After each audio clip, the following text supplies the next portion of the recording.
Hey folks, hope you guys are having a good day. I've got to get my lights turned on here. Hopefully, I've got some lights today. Here, clicky click, click, click, click, click, click.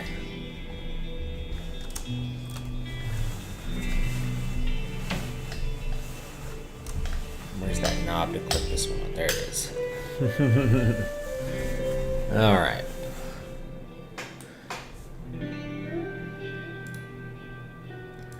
Yeah, I'm not sure what we want to play today, you know?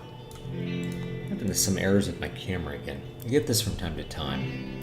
I'm not sure if it's LED lights or what it is, but sometimes it's like flash, do this little flash thing. It can be a little bit annoying. So, thanks for stopping by, folks. Hope you guys are having a good Saturday. Yeah, I wasn't sure what I wanted to do this week. I wanted to take a break from Final Fantasy stuff or not. Finished up Final Fantasy VI. That one took longer than expected. I will be missing a couple weeks, probably next month. I may take the whole month of June off. I'm not really sure yet. And the reason is because I'll be moving, and so there'll be a lot going on. All my stuff might be broken down for a couple weeks, which would make streaming rather difficult in that circumstance. So, yeah, I'm not sure what I want to do. Obviously, it'd be easier to play Final Fantasy VII because I'll be playing it on the PlayStation Vita, the mighty PlayStation Vita. That reminds me, I need like a micro USB cable if I'm going to do that. Oh, and I have one that I haven't packed up yet. Is that one? That's a short one. I'll find one here in a minute, I'm sure. Anyway, so yeah, I'll play that on the PlayStation Vita. PlayStation Vita can play all PS1 games, which is great. You know, a lot of fun. So I have a bunch of PS1 games loaded on my PlayStation Vita. So I could play that on the go and progress through the story a bit, especially some of maybe the slower parts, kind of get to the end of that game a little more quickly. Or we could just play Morrowind for a while and then, you know, take a break, come back, and do something else. Well, thank you for the super chat, Briggs. I appreciate it. Just because you're writing a novel for years and your videos are inspirational. Well, I appreciate that. Keep at it. And note that the first time you do something, it may suck. And that's okay, because that's part of the process of getting better.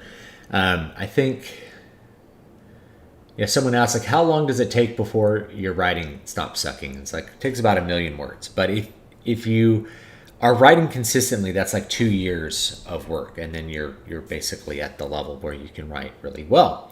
Because you have to get the suck out, as Brian Niemeyer has said on my show before. It takes 1 million words. But if you're just writing every day, like couple thousand words, and you're just consistently writing, consistently working, you could probably get there even quicker. But the main thing is you have to be consistently working. If you think about, people go to art school for like 4 or 5 years and come out and they still suck. So just working for 2 years at it consistently can make you good. Yeah, it actually can. So just keep at it and be consistent about it. Hey, brother, glad you're making a big move. All right. Yeah, I appreciate that. Thank you, Mike. God bless y'all. God bless you too. So yeah, I just did a video on that. Talked about it on the live stream a bunch of times, but you know, not everyone watches the live stream, and that's fine. We're heading out of here. We're heading to initially the Houston area, outside of Houston, and then I don't know where exactly we'll go after that. It just kind of depends on what we can find that we think is livable and affordable. My expectation is not to, people are like, oh, you're going to make all this money because you're going to sell your house in California and you could buy a bigger one in Texas or buy one for less money. My expectation is actually not really to make any kind of financial gains in that area. Even though I could sell my house here for a lot of money, houses in Texas are also expensive and they're going up because of people like me moving there with money. And it's just really hard to find things that are good, that have like all the boxes ticked, you know. A lot of newer construction, I talked about this on Twitter. A lot of newer construction falls into like the boomer house. I don't have a better way to describe it. Some people are like, oh, a McMansion. The thing about McMansions, what people think of as McMansions, is they never feel like mansions. They never even feel like really big houses. They feel like big rooms assembled into some sort of space. They never feel like mansions. If you've been in an actual mansion that has lots of rooms, you know, like you go to Hearst Castle or something like that, there's no like gigantic, there's big rooms. There are some big rooms for sure. But it's not like, oh, this is a mansion because it has a huge giant room attached to a giant kitchen attached to a breakfast nook. That's what you get in these modern construction homes. And I live in one. Like I live in one, and it's been kind of, we have to be creative to actually use the space of our home, even though it's a fairly big house, because there's a bunch of redundant things, right? So like my house is an example of a boomer house, but this is most of the houses that I see where there's 2 living rooms, just as an example, right? Like 2 living spaces, 2 areas that are supposed to be, you put a couch in and a TV in maybe. So why do you need 2? Like what's with 2? Well, my theory is that boomers didn't have a whole lot of kids. What's up, Adrian? Hope you're having a great day.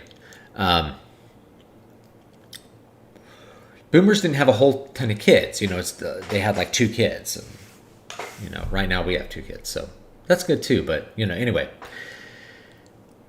they spent their excess, and as they got older, they got richer. Right? It's like the richest generation in the history of the world. So as they got older, rather than spending their housing allotments on bigger houses with more rooms to house more kids and more people, it was more bigger rooms and more amenities, like nicer countertops, nicer kitchen, nicer faucets, nicer floors, bigger ceilings, like bigger rooms with bigger furniture, outdoor kitchens. These are the things that you see in nice homes now. And I go and I look at those and I'm like, it's not that any of these things are bad. Like they're all cool, I guess, but their usefulness is like marginal compared to just having more bedrooms. For instance, like I said, we built this office into the garage because we had originally planned on staying here because there were 4 bedrooms, but we needed a guest room because my mom came and stayed with us every single week. I needed a bedroom for each kid really wanted his own bedroom. And, if we were going to have another kid, well, we'd have to find another space for the office. I was in an extra bedroom, so we built another room. We had a breakfast nook. That was like going to be our homeschool area. It ended up being like another play space for Legos. We don't need 2 dining rooms. We don't really need 2 living rooms. So we turned one of them into a playroom. We have to be kind of creative. Just space for kids to play in, right? Put a couch in it and then all the toys. So the kids don't have to play in their rooms. They can come out. They have just like a big room to have all their toys everywhere and be able to run around and play. And that's been just amazing for the kids. But it's part of what I call the boomer room. It's this gigantic room, and there's like a built-in area for a small TV like in the corner, right? And so this is the thing that boomers do, is they put the TV like over the mantle, like in a weird corner, and then they have furniture that's like really far away from the TV. So the TV is tiny. Like, what's the point of a big TV unless you're sitting close enough for it to appear big? Right? If you sit 30 feet away from it, you might as well be looking at your phone. It's the same size as your phone, They have that. There's like a 5.1 speaker system in the ceiling, which is not ideal for surround sound. That doesn't create much of a surround sound effect because the speakers are above you, not behind you, right? They'd be kind of in line with your ears to really perceive them. Otherwise, you just kind of perceive sound coming from above you. But you have, but see, it looks nice because the speakers aren't out. You don't see any speakers; they're in the ceiling. No wires. That's what it is. So you have this same, like, eventually you end up with this thing where you're like, well, let's look at a really nice house. And go and look at the house. It's 3,500 square feet and 3 bedrooms. It's like a big family that has extra money can't use that house at all. They have to look at the house and be like, how many extra walls can we build to house all of our kids and our stuff and have an office or something, right? So like we want rooms for our kids and an office for me. Well, that means like it's a minimum 4-bedroom right now, right? There's 4-bedroom houses that are, 2,000 square feet and 4-bedroom houses that are 3,500 square feet. It's like the same amount of house. You just can't use the extra space as efficiently. Build a breakfast nook and an outdoor kitchen. Like the price goes up, but the number of rooms, the amount of usable space doesn't really go up. Things look nicer, but they're not better in that sense. They're not more useful. Whereas I've talked to so many people that have like growing families and maybe they're successful. They're like, we can't find a 6-bedroom house. They don't exist. No one builds a 6-bedroom house. You have to buy a 5-bedroom house and figure out how to build a 6th bedroom because we have 5 kids and we want them to have their bedroom, or, we only want to put 2 kids per bedroom and we have like 8 kids. We're productive with kids. So you meet a big family with a bunch of kids, and 6 bedrooms would be great. But the only thing you could find is 4 bedrooms at 4,000 square feet. Like and then it's ridiculously expensive for a bunch of stuff you're never going to use. So that's one of the things that we'll probably have to look at with any kind of newer construction is like, can we build walls? Can we build some extra walls? The first house we bought, we had to build walls in it because they had knocked down walls. They actually made this thing where like the master bedroom went into another room. We're like, can't have that. So we built an extra wall. We built walls to like cordon off spaces more, put it back the way it was. It was an older house that they'd knocked down walls. Put the walls back. No, we need separate spaces for things, I'm having the same problem. I need to apply for a house and job at the same time. Housing wants proof of employment while employment wants a nearby address. I don't know what to do about it. What we're doing is we're renting. Actually, we're going to move in with my mom, who's already renting a house temporarily. And then we're going to find... So we have an address, right? And then we're going to look for a house and buy one. But we're probably going to pay cash for our house with the proceeds from this house. So we won't have a mortgage. We didn't have a mortgage before, so we're going to go back to not having a mortgage, which is going to be ideal. I don't like somebody having a claim on my house, like I know the government property taxes. The government actually can't come and, at least now, I shouldn't say can't, but the way things are now, if you don't pay your property taxes, they can't seize your house. The only thing they can do is put a lien on it to collect those taxes when it's sold. So if you end up in a really bad place and you own your home outright and you can't pay the property tax on it, nothing bad is going to immediately happen to you. You get a lien on your house. Woo, whoop-de-doo. You owe some money to the government that they can't collect on until you're dead. So this was actually a thing where like the government seized a bunch of cattle to pay back taxes. It's like you actually can't do that. You could put a lien on the cattle. That's it. What keeps homeless people from getting a job? They don't want a job. I'm going to be real with you about homeless people. So, because I live in California and know about them, someone was commenting like, I can't believe you didn't mention crime or homelessness. It's not an issue where I'm at. I live in the country. I don't live in the city. So crime and homelessness, hey, what's up, John? Crime and homelessness are not a big deal where I live. It's all the other crap. It's the government is a much bigger deal than crime and homelessness. But crime and homelessness, like I said, it's a rising tide. Eventually, it's going to affect my community too. Like it's starting to. But what keeps the homeless from getting a job is that they don't want a job. And I'll just give you an anecdote. When I lived in Fresno, there was this place in downtown Fresno we called the Fresno City Campgrounds. It was an abandoned overpass, and underneath it there was a tent city. And this was 15 years ago. It's only gotten worse since then. So it was basically an open-air drug scene where people would buy and sell drugs or do whatever they were going to do. Across the street from it was the Fresno Rescue Mission, and people could go into that Fresno Rescue Mission and have a free room, a free clean bed to stay in, and get a job that would pay them money. Most of the beds were empty. There was always like someone who was trying to improve their life. Most of the beds were empty. Most of the jobs were unfilled, and you had to rely on volunteers to come down and do the jobs. Like the job would be like, sweeping, helping to make soup, things like that at the soup kitchen.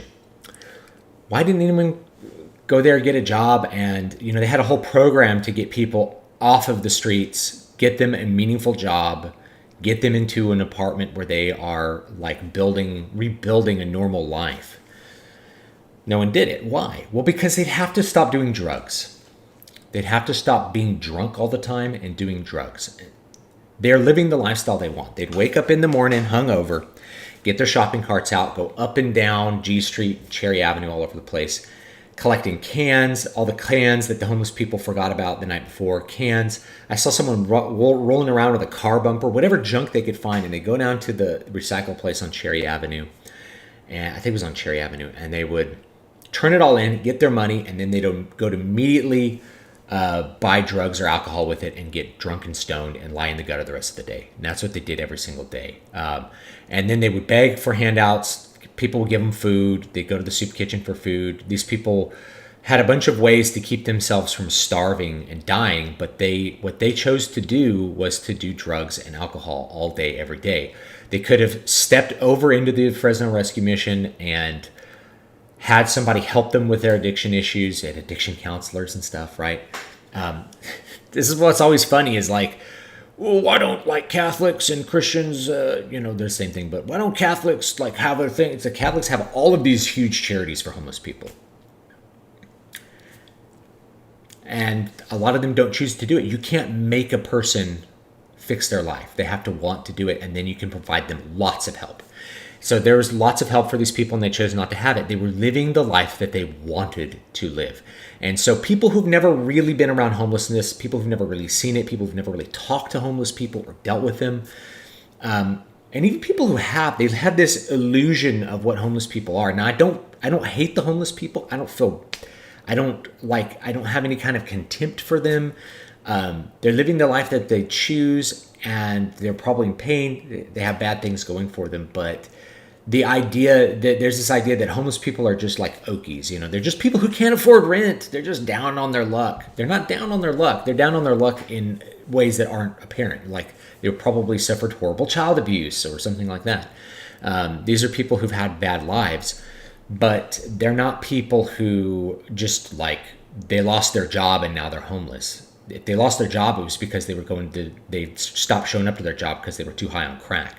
That's what ends up actually happening. So the actual problem is drug abuse. Mental illness is part of it, right? But it's hard to know where those things cross over, right? Somebody who's really cracked out is going to appear mentally ill because their brain is not functioning. And that's the way that they like it. They like their brain to not function so that they don't have to feel feelings, so that they're not feeling awful all the time. That's part of it. So anyway, why would anyone want to live that lifestyle? Seems pretty decadent to me. Well, it takes the pain away. All right. That's my spiel on that. Trust me, I would want to, I want to help the homeless, but you can only help them as much as they want to be helped, because like giving them $5 is just $5. It just lets them buy a bottle of nitrate for most of them. And especially if there's not a connection there, like I don't know this person's not part of my community. I personally choose not to give a lot of money to homeless people directly for that reason, is that it doesn't fix the problem. It ultimately doesn't fix the problem. And I've spent a lot of time thinking about how to help the poor, because biblically we need to, there's ways that the poor would be provided for with like gleaning the fields and things like that, and leftover fruit, and how you actually set aside things for the poor, set aside your leftovers for the poor. And so I spent a lot of time thinking about that with the current American homeless crisis, and especially the homeless crisis in California. And I haven't come to like a really good conclusion yet. I'll just tell you that. So I don't have like a really good moral way that I think I can help homeless people and also not be enabling their sin. I just don't have an answer for that yet. But I'll tell you that that's the problem. The real problem is the drugs and the alcohol. Let's see here. Some people like Final Fantasy 7. I'm actually more of a fan of Final Fantasy 6 and 9. Me too. I like both of those better. And Chrono Trigger and Xenogears are also good. Did they remaster Xenogears? I don't remember them doing that. Maybe they did. I don't. There's a mobile version of Xenogears that you can get though. It's not a remaster though. I think it's just. I don't know. I would just play the SNES version. That's what I would do. I love the original Final Fantasy VII, but I give it to Morrowind. The open nature of that game blew me away. Looking at Final Fantasy VII as an adult, I realized that I kind of dislike Cloud. He's kind of a jerk. I think he's trying to shield his own ego. I think he's actually a good character, but probably for different reasons than people liked him back in the 90s. Yeah. help the homeless by purging the homeless? Nah. I lived in homeless central in LA for 10 years. The more the city does to help, the worse it gets. Yeah, and like in Skid Row, there's typhus outbreaks. The plague you're gonna get the plague in Skid Row. It's gonna be bad. Also, some homeless people that end up in an apartment and having a job can't keep them because it's been too long away from society. Yeah, that's why you have to have a lot of support programs for them. You have to start them with like, here's a free bed and here's a job that we make you do. And then you do one step at a time to get them back into a society where they can help people. Be doing services for other people. People can get out of homelessness, but it has to be something that they desire. And a lot of people who, quote, end up homeless and get out of it, they're not homeless that long. They're not like 20 years homeless. They're like, their life collapses, they hit rock bottom, and then they start trying to fix it. So they're homeless for a little while, and then slowly build their way out of it. Without like a personal support network, it's really hard. Like a lot of these people, they don't have any friends or family that care about them. So part of it is trying to get them reintegrated with some kind of community. Like, I think that's why church is so important. If there's a church that they can go to that people care about them and want to help them and have this relationship with them, where that enforces responsibility, I think a lot of people can get out of homelessness. But the problem is the drugs. That's why they're there. They're there to numb the pain with drugs. It's kind of like the old 1930s depiction of hobos being drunk all the time. That's probably accurate. That's a lot more accurate than the way that the media tends to portray homeless people, as they find that one person who's like down on his luck and has this sad sob story. Everyone has a sob story, but it's how it's how they react to that. It's like, no one will help me. Okay, well, here's this place across the street that's dedicated to helping you. Yeah, but they'll make me stop doing crack. And crack makes me feel better, makes me not feel terrible. So I'm not going to do that. I think Cloud. Any game, going back to Cloud, any game with a giant sword is inspired by Berserk. That was like the first thing to have those giant swords.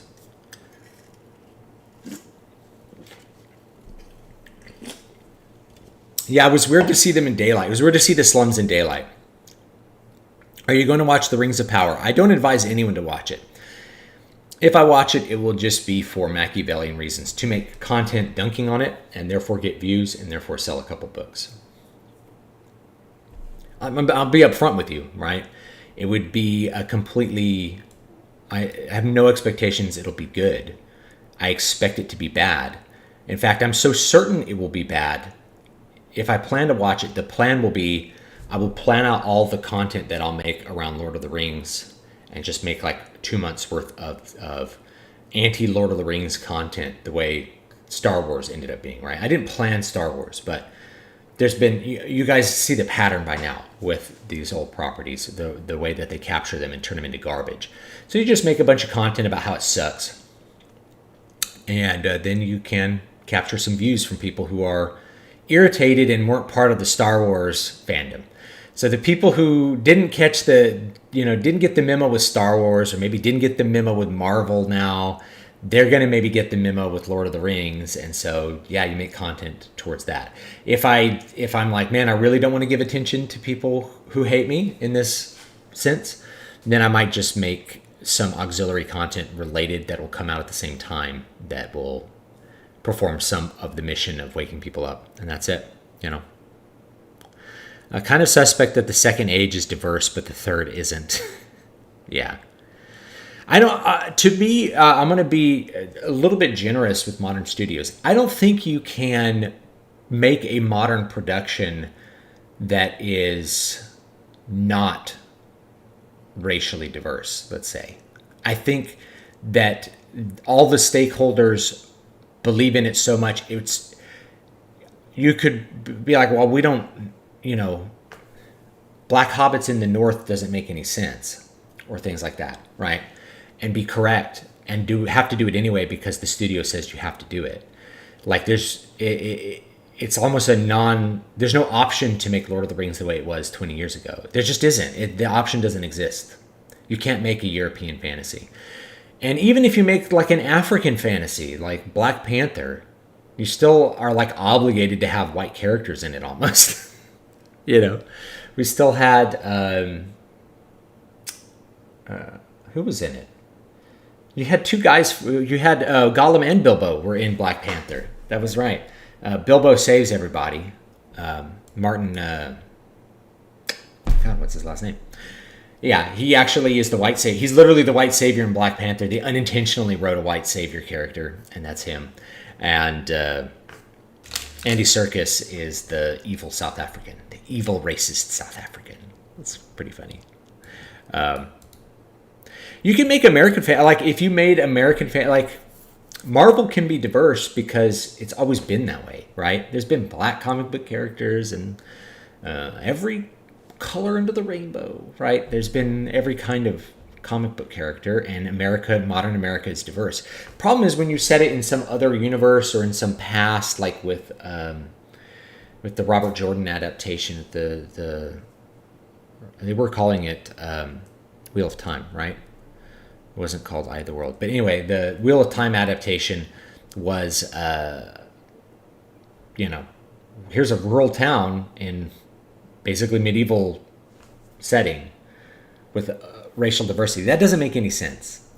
Wouldn't make any sense, especially thousands of years after the collapse of a diverse society. It would be non-diverse. It'd be, how diverse is Babylon today? The answer is it has zero diversity. The people that live near Babylon today are all one ethnicity.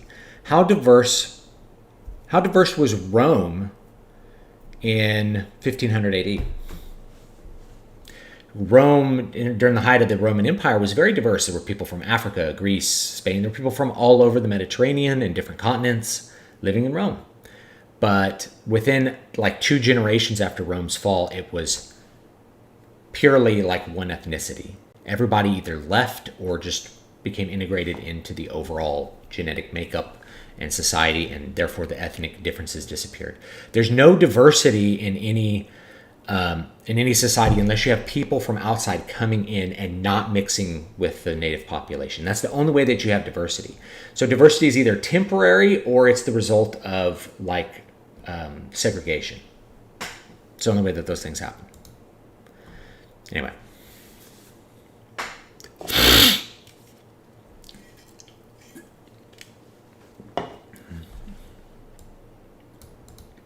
Since Disney and Netflix stocks are tanking, people are saying that companies will finally ease off the woke stuff.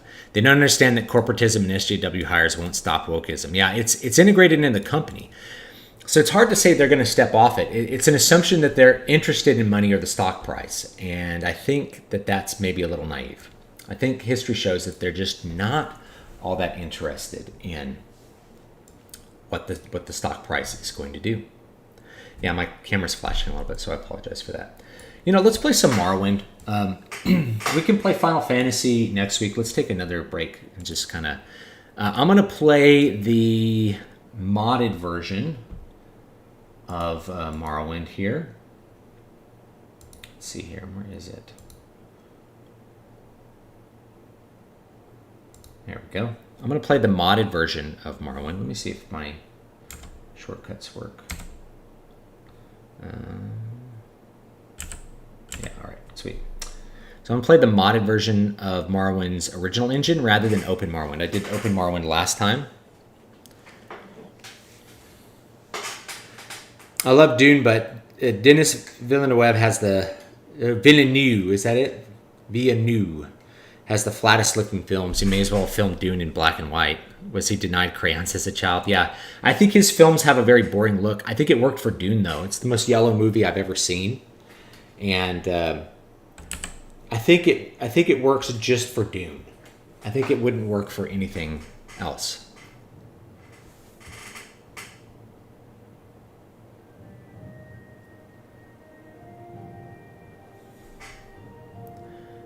All right, let's see where we were. Day 21.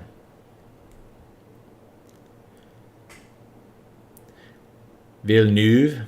I thought it was Villeneuve. Villeneuve. Denis Villeneuve is, I believe, how it's pronounced.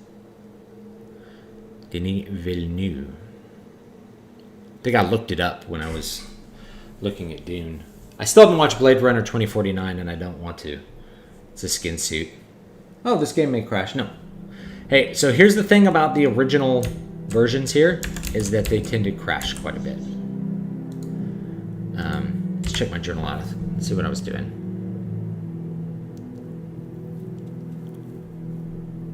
Done a little errand for her.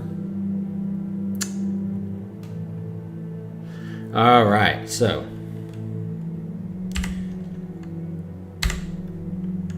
Let me hear some Oblivion music. That's intentional. Let's heal up. All right, let's go into this tomb, guys.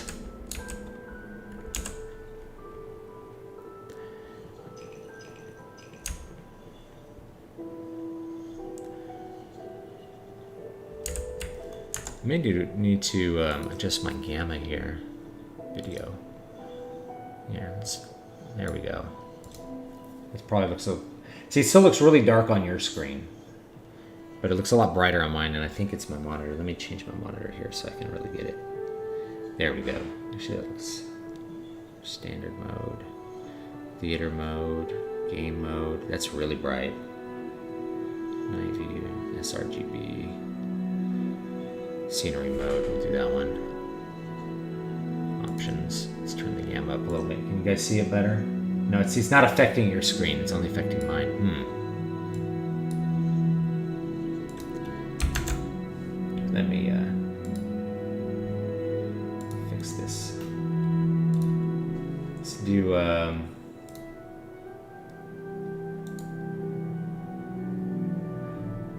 we'll do a little bit of a filter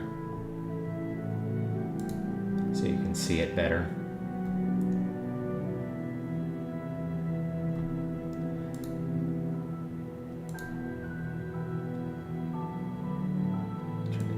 There we go.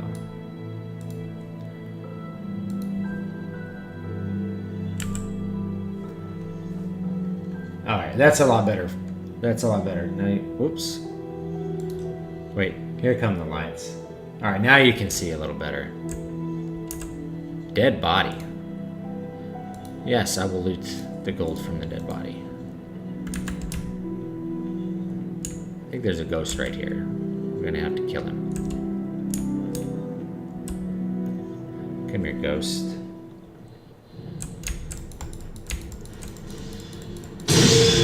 Oh, that's loud. There he goes.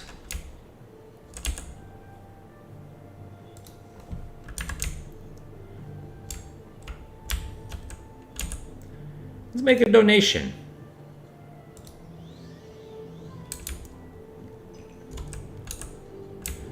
Let's see here.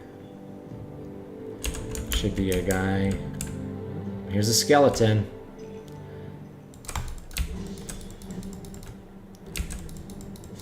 Silly skeleton. Now you die. Let's get those arrows. What's my weight at? My weight's getting up there. Oh. Oh no! He damaged me.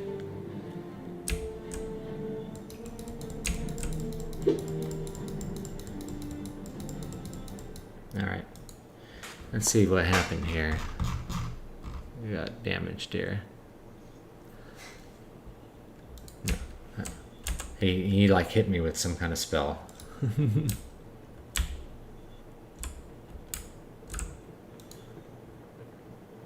Yeah, there's a lot of panhandlers or scammers.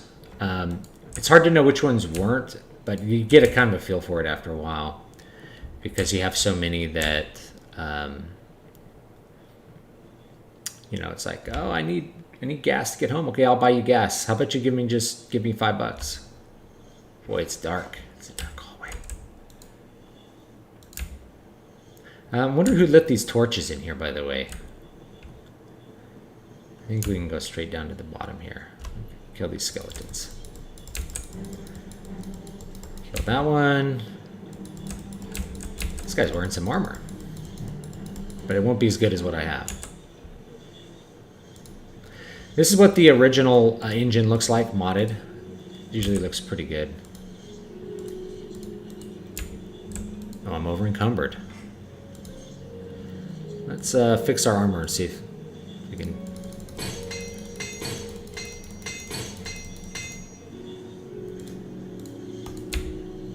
Anything in here? Oh, repair hammer. There's gotta be something in here like I just don't really need. That's like not worth anything. Cure disease. Flynn. Restore magicka.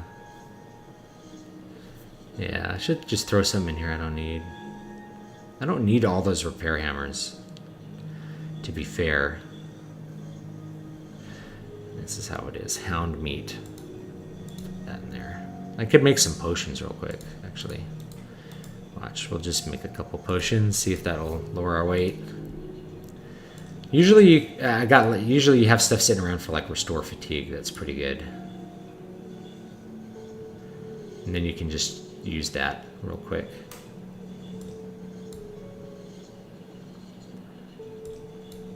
Restore luck. There we go. Restore fatigue. Restore agility.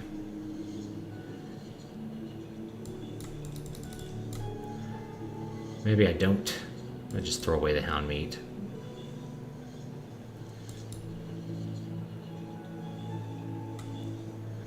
Alright.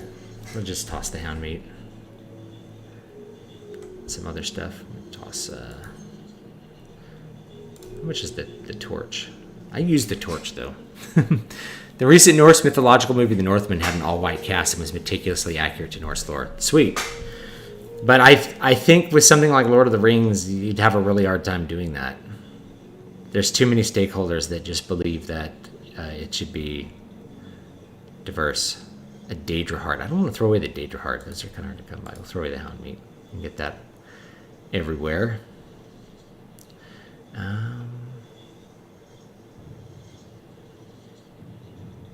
Here, let's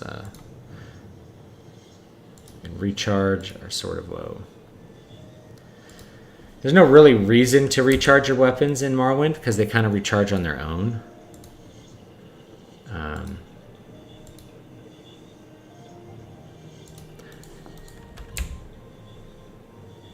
You know what I mean? So you don't really need to use soul gems to like recharge your stuff. Let's see if it's down here what we're looking for. Usually a bad guy in here? Nope. Hound meat. Take the gold, thank you. Ghoul heart.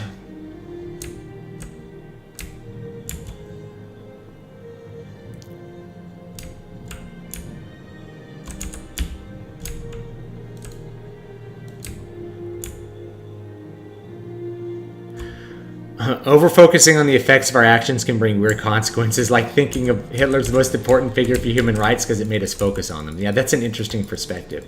You don't want to get too consequentialist, thinking like it's the end result that is the only thing that matters. If you know the end result, then that can be, that can be good. It'd be good to know that.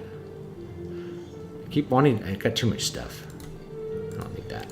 Thank you. Sit on the corpse. Is this it?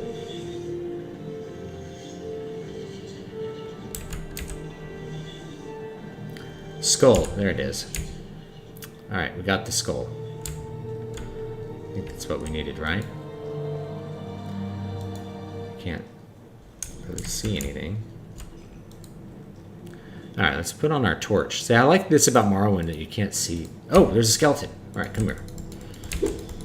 You shall die. All shall fall.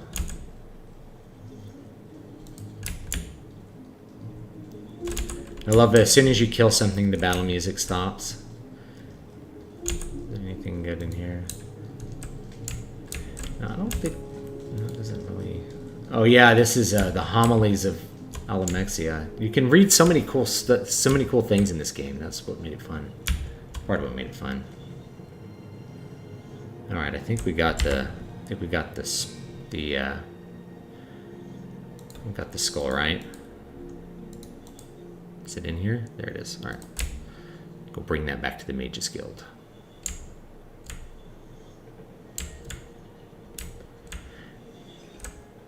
Hey, look at those cool guys. I think that's the Tribunal. You can also check in here. Sometimes there's like something cool.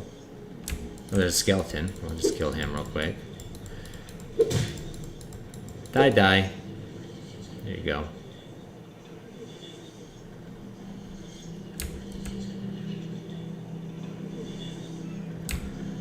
He doesn't have anything cool on him though. Spear.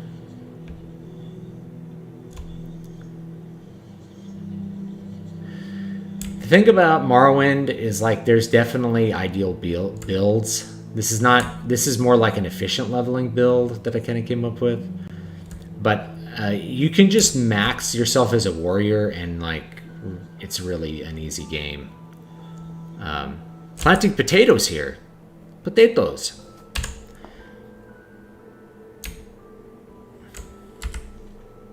Let's look at my map. I have not explored very much on this character. Where am I? I gotta go back up to Balmora.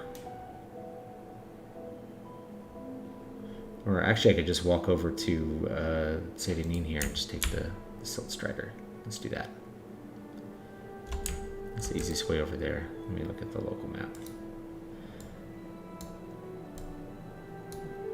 Yeah, yeah, let's go around the corner here. Go back this way.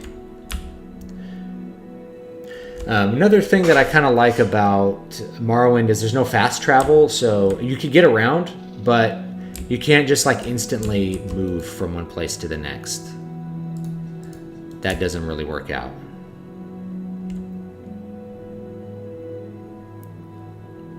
Is this guy dead?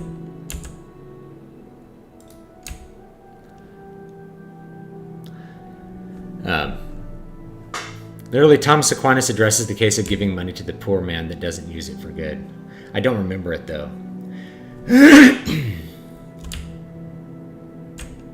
But if you're going to give the money and you can give it in a way that ensures that they're going to use it for good, then that's going to be superior to merely giving it to him.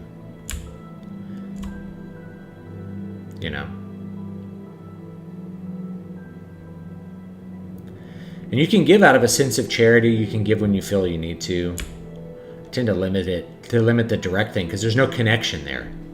I don't know him or what he's going to do with it or anything like that. And given what I already know about homelessness, it's like reasonable to assume he won't use it for good. So if you know he won't use it, or it's reasonable to assume he won't use it for good, I don't think you're obligated to give alms that way, especially when you can give alms another way that you think is more effective. And so that's a bigger question of charity too, which is what's the most effective way to give charity? And if you can choose the most effective charity, then that's going to be ideal versus choosing a less effective charity. You know, I think it's hard to make an argument that you have to give in an ineffective manner when you have the option to give alms in a more effective manner. You know.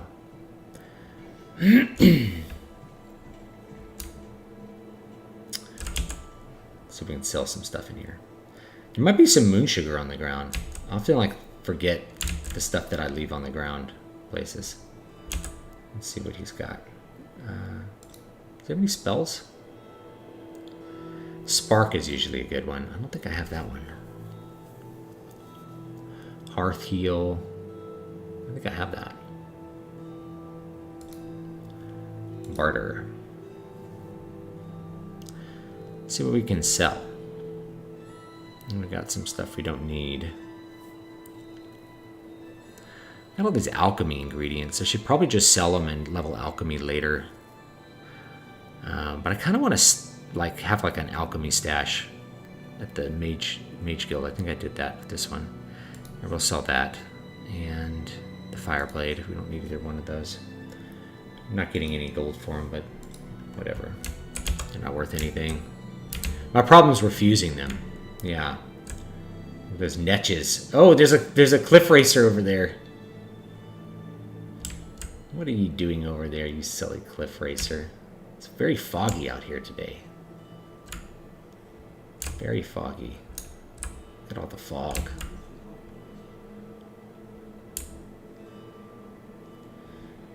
Here's our...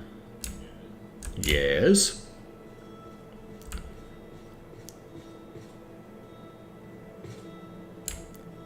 Yeah, smart good is the best move. Like if you know, if you're like, I have an extra $5 or your regional equivalent. And I'd like to, I feel compelled to give to charity, or I feel compelled to alms give to the poor. Well, you're going to do better giving it to like the rescue mission that they're going to turn it into food at a very efficient rate and give it to homeless people, or they're going to, help house the homeless people. Versus like giving it to a random person you see on the street. So maybe that's a thing that, oops, we got a crash. That's fun. So this is the thing about the original engine, is that it will crash. It'll crash sometimes.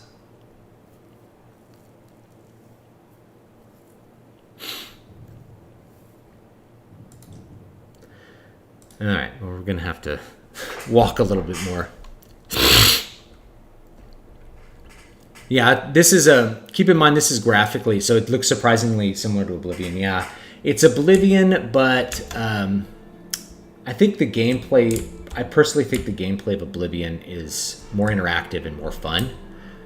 In this case, like you can't, like if I pull out a dagger and try to attack something, I won't be able to hit anything because my dagger skill is really, really low.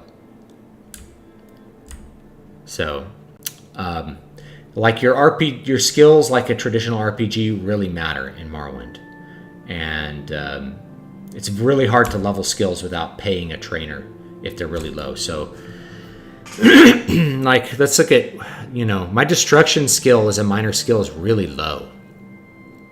My sneak is really low. If I want to get those high enough to use them, I probably need to pay a trainer to level them up, whereas like my long blade is, once you get over 50, you can actually use it, which is really useful.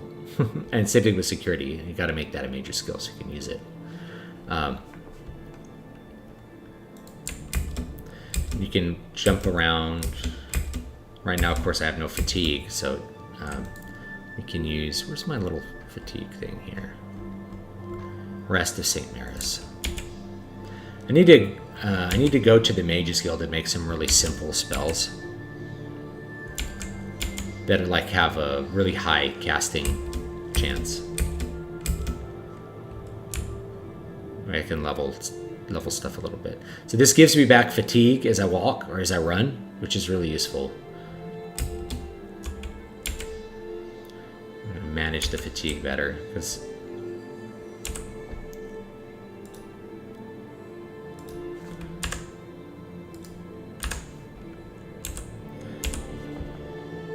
travel to Balmora. Don't crash. I notice if you tab out a lot, it tends to crash things. Can I help you? Maybe. I don't know if you can help me. Here's the Morag Tong place. And I'm a member of the Morag Tong, but they all treat me like crap anyway.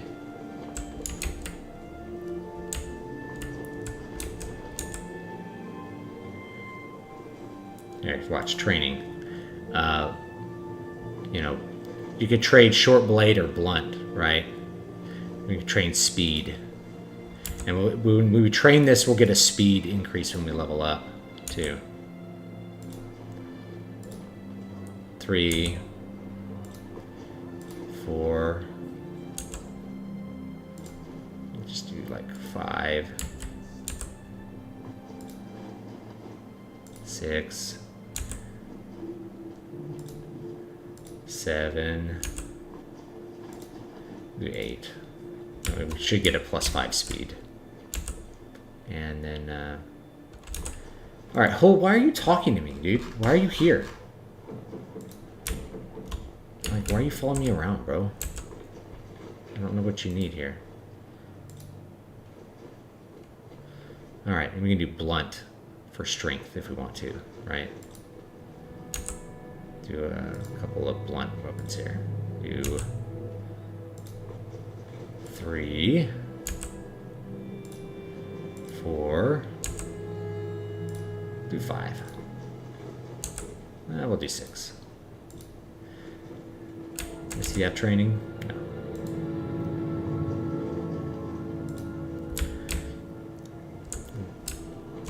Wonderful flapping breeze.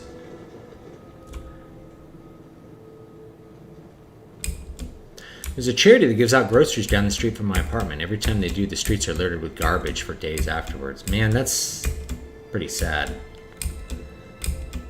I mean, that's how it is, though. You kind of have to love... You have to love the poor anyway. Wait, I'm on the wrong side.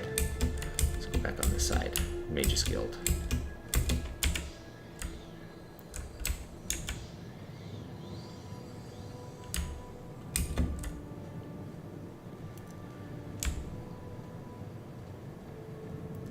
D&D tonight. That sounds like fun. Have a good one, Victoria.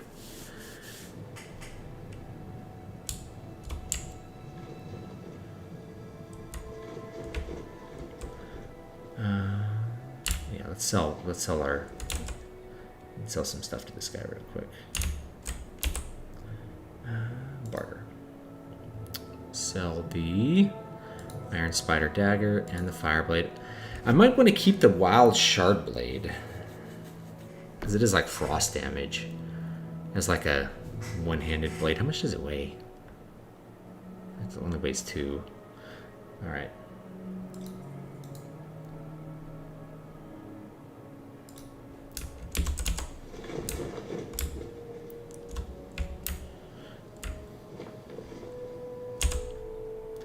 And one of the reasons that you have homeless, like quote, homeless people, is that it's impossible for people to be very poor and have housing in America.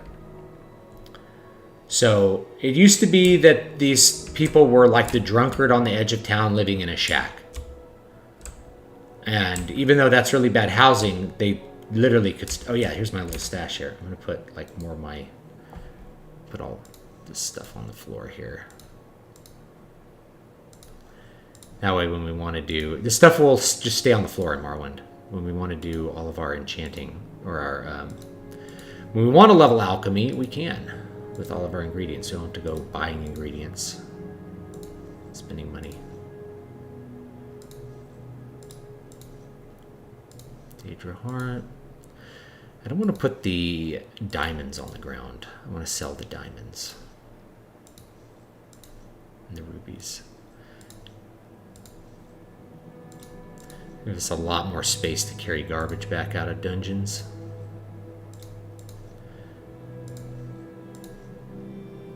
Stuff down. Carrying around alchemy ingredients that I can't like make any potions with is kind of silly.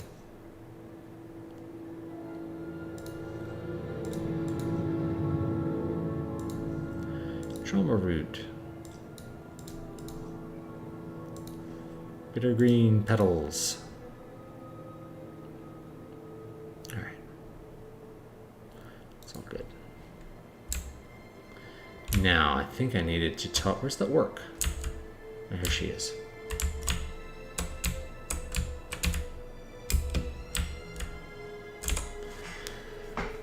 They got the errand done. This Ashlander cult believes the long-dead hero Nerevar will be reborn to honor the ancient promises to the tribes. According to legend, the prophesied Nerevarine will cast down the false gods at the tribunal temple, restore the traditional ancestor worship practiced by the Ashlanders, and drive out all Outlanders from Morrowind.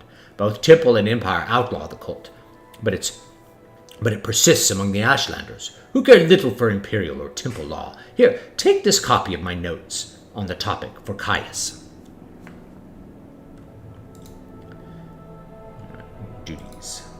Duties, I think I have a duty to kill someone. Like, one of these NPCs just gives you missions to go kill people. Make this person join the mage's cult. If he refuses, kill him. Yeah, Rannis. She loves me because I kill people for her. Where's Caius's house? It's on the other side of the river, huh? Yeah, right? Yeah, okay. I'm trying to remember. I'm trying to remember my way around Balmora.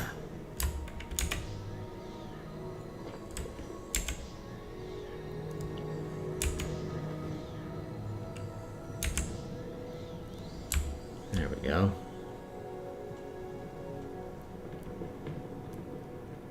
Outlander.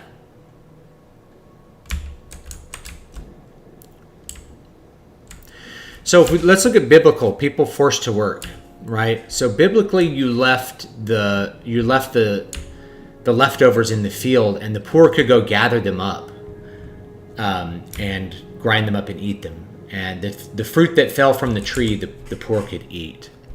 So you had a way to provide for the poor, but they had to do something to acquire it. They didn't just simply sit on their ass and you handed them something. Rather, you made a point to not gather up every molecule of what is produced by a field. Rather, you have some that is, by its nature, set aside for the poor, because the poor will always be with you.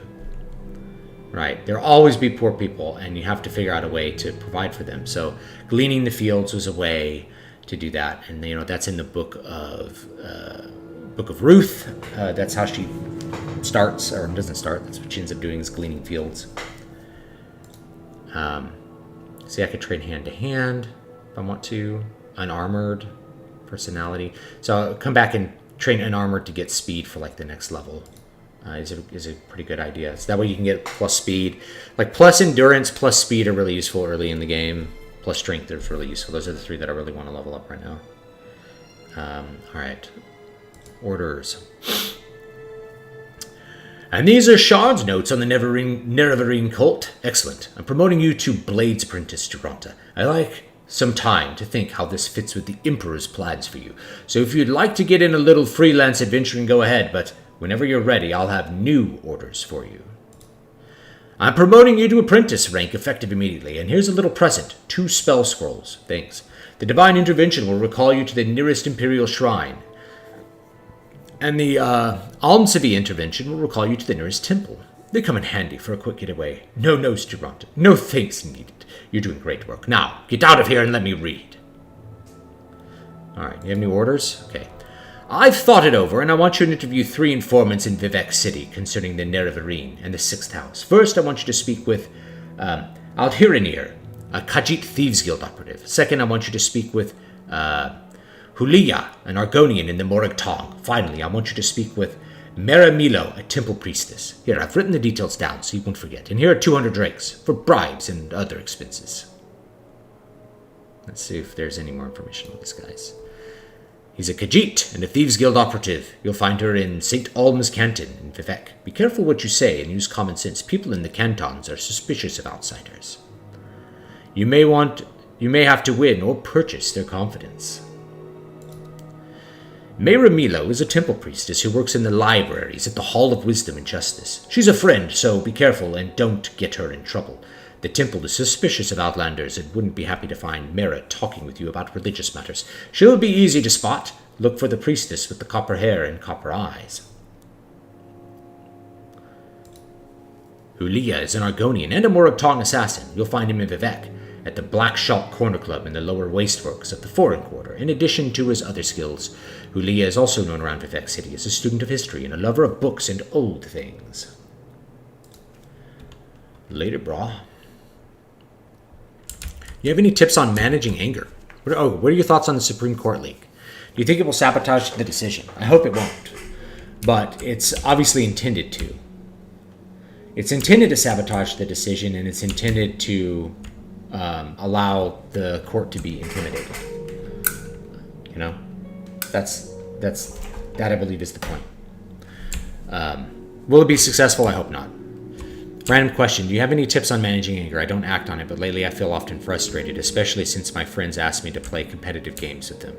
Well, okay, so let's talk about the competitive games thing, right? Competitive games are a surrogate activity for men. It's what, like, Bronze Age pervert would call it. A surrogate activity. It's an activity for people who are not empowered and competitive in the real world. Now, they're fun, but people who have power in the real world rarely take them seriously or care about it. So the idea that, I remember somebody in some video was like, Dan Bilzerian doesn't play video games. I'm like, I've played video games with Dan Bilzerian. Yeah, he does. But he doesn't take them seriously. He doesn't get into Call of Duty and care about laddering up. He just like wants to be competitive for, you know, like a few minutes. That's all. I think I have a Morg Tong assassination thing here. Let's just go through the main quest. We'll have plenty of time to go do Morag Tong stuff later. Yeah. So I would stop the competitive gaming because you're getting angry because you're like getting killed. Stuff like that. So yeah, I would stop competitive gaming. Put on something that's more cooperative or more fun. Like raiding is generally lower stress to me than like PvP, at least in the old days, for like WoW and pretty much any other game. Let's travel. Travel to... Oh, Vivek.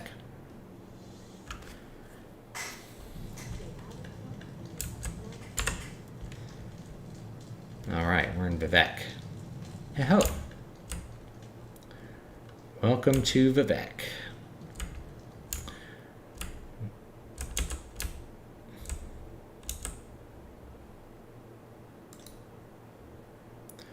Anything that I don't have?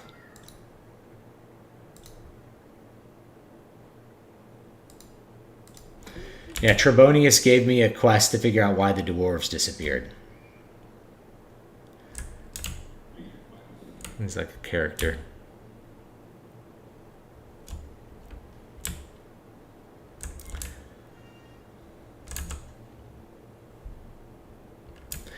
Yeah, I dial back the competitive games because, yeah, that's it. As a surrogate activity, it will make you feel empowered unreasonably when you're good at them, and then make you feel powerless when you're bad at them, even though they don't matter at all. Let's see here. Where are we going to go?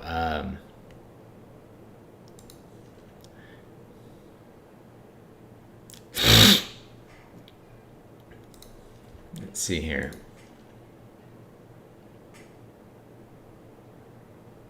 Oh, there it is. St. Alm's Canton.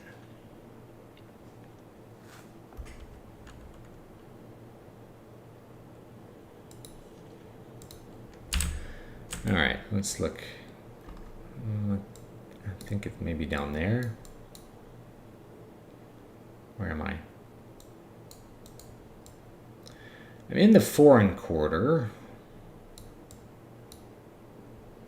Wait, I think the world has it.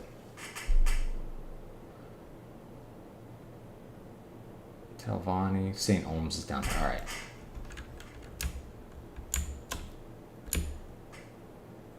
I think that's St. Olms over there. I gotta remember how to get down out of the foreign quarter.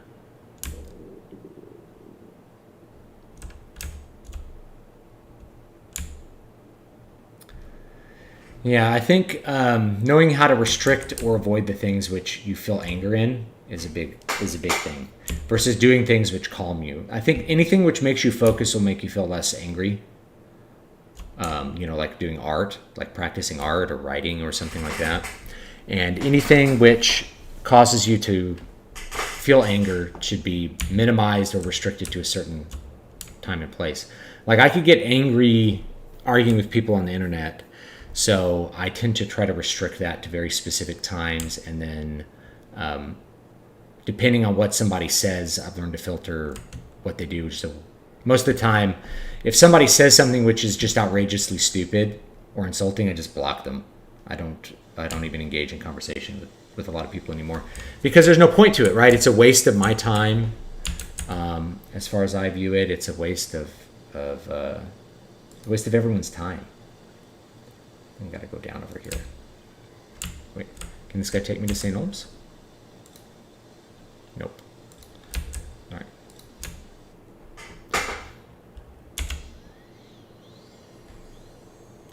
Yeah, there's not a lot of visual distinction. That's a good point in this city. Everything looks the same. It's just these big, giant houses. I think it's cool, but you're right. Yeah, you gotta keep. If Twitter's making you mad, you gotta leave, or you gotta figure out a way to. It's really figuring out how to use social media in the appropriate way. And I usually take some time off from social media every year to think about that, right? Just like, how do you use it in the correct way? And so if you're spending time arguing with people who are arguing in bad faith, you can always tell the bad faith arguments, right? And the dumb things people say. So you just block them and move on. Once you get to a certain point, you should just block aggressively. The people on the internet, you think they're real, but it's like they're really not real. They're not. You're never going to know them in real life. They can never have a real impact on you. So don't let them have an into your psyche. Just block and move on.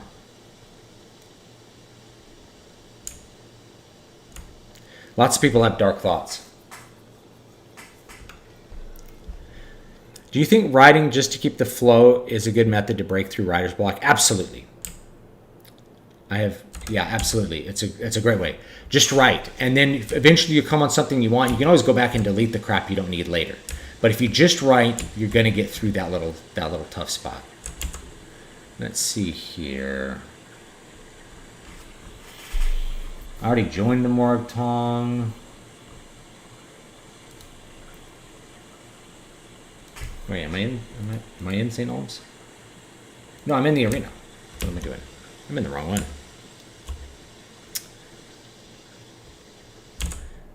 Talk about lack of visual distinction. I ended up in the arena.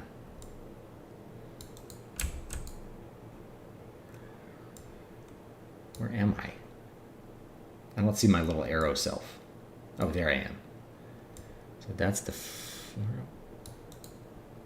Where am I trying to go here? Over here, I think.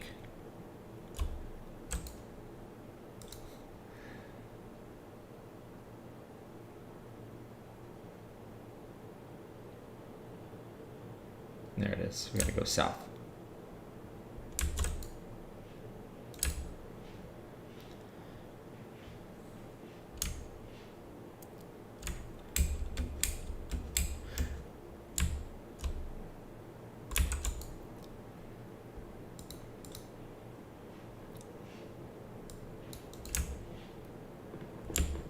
St. Olms is down this way.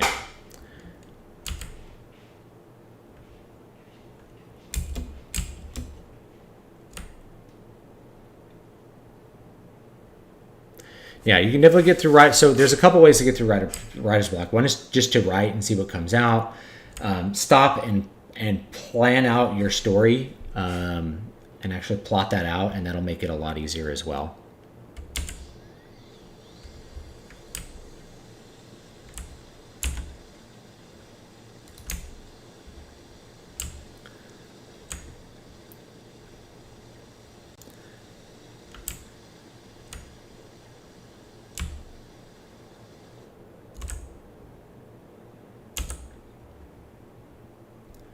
Whoa, there's a little person here. Dagather. He's the Lord, the Father of the Mountain. Sixth house. Okay. See, now if you want to like practice speechcraft, you can always like do persuasion on some of these random people. Like this person really did, like, you know, if I want to just get speechcraft, you can just, you know, do persuasion on her. And like you can level up that way on some of these NPCs.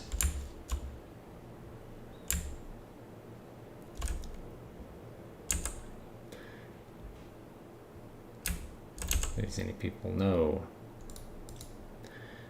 Should be here in St. Olms somewhere, although if the heat's on, she may not be parading around in public. Ask around. Perhaps someone else has seen her. This is me asking around. That's neat. She'll be here in St. Olms somewhere. All right. Thoughts on atheists? The ultimate evil or just cringe or both? Just mostly cringe. Most people who identify as atheists aren't really atheists. Like, they replace their God with a different God. So they're just as religious as Christians. In fact, they're often more zealous than Christians are. And but towards a religion that they don't really think is a religion. You know, they think that they're just being correct all the time, but they have religious beliefs.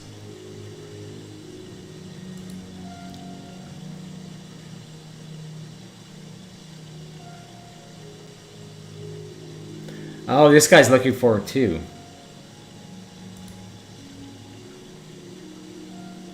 He has training.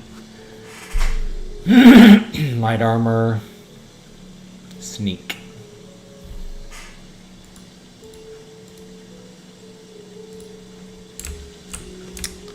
Alright, so she's hiding somewhere. He's looking for her too.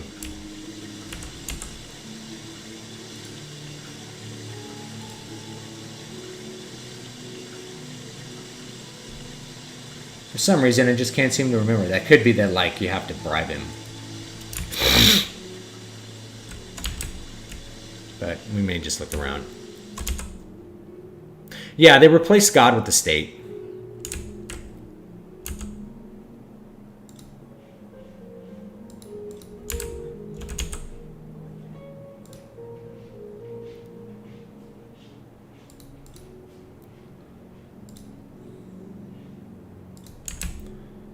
Perhaps someone else has seen her. Perhaps.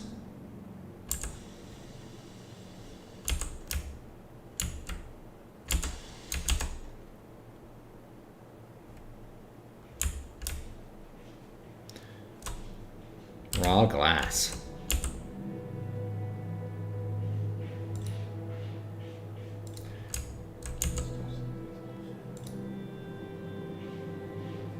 So I think that the guy out there, if you bribe him, he ends up, you know, more or less telling you where she is.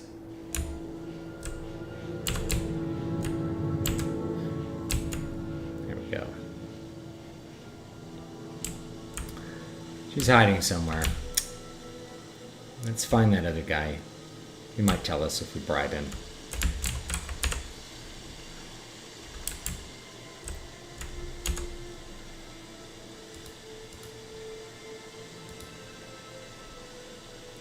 Oh, bribe failed. Okay. Never mind.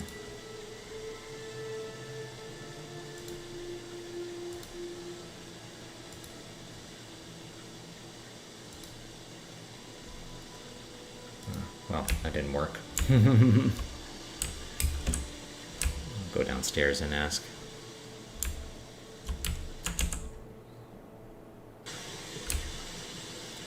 A lot of atheists don't really know what science is or what it means. Even people who call themselves scientists are sometimes lacking in that area. You know. Yeah, they have it's an apocalyptic religion with environmentalism. You know, it's like Seventh-day Adventists, but more cringe, I guess. It's bound to be around here somewhere. See if anything attacks me. No. Nothing's attacking me. There's like an orc area underneath here that you can go to. There they attack you on sight. It's like an orc temple. It's kind of fun to find stuff like that in this game. See if she's hiding down here. I don't remember.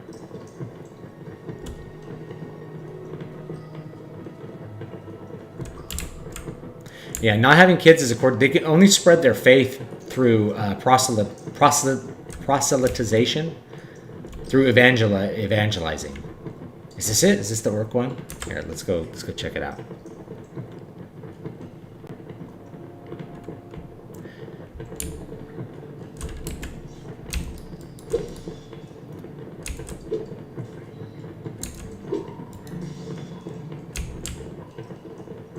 rat.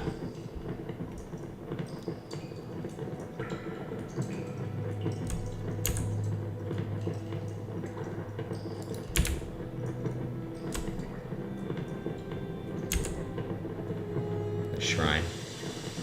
Yeah, these guys want to attack you on sight. Check it.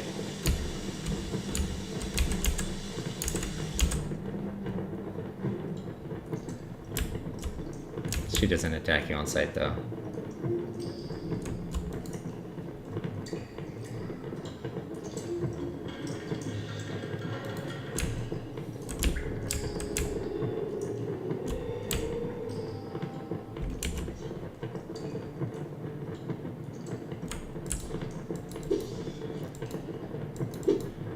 Die, fetcher!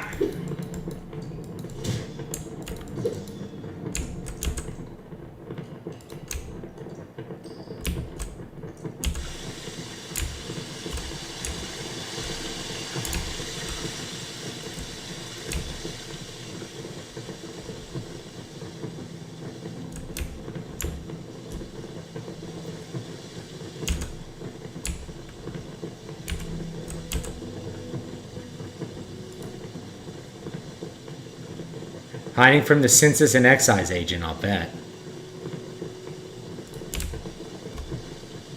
You gotta find her.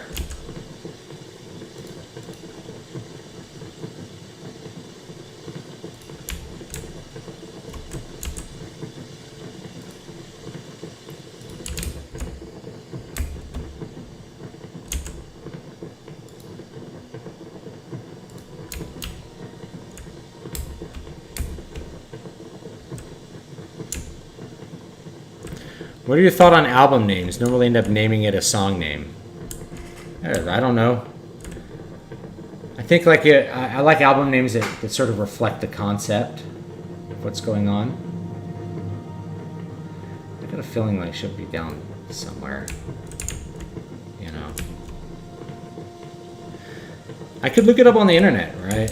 Because I don't remember, but I got a feeling.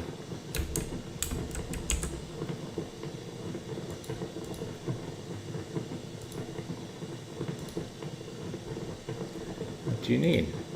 She's a sneak and a thief, and I don't like her one bit. She's probably hiding from that tax man I've seen around here. Alright.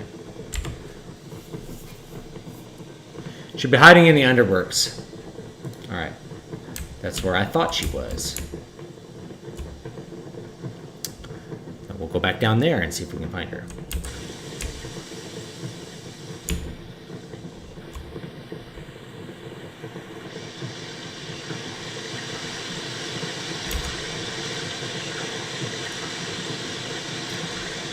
Jidinar has no trade. Jidinar has the sugar. What does Jidinar need with trade? Just go away, leave Jidinar alone.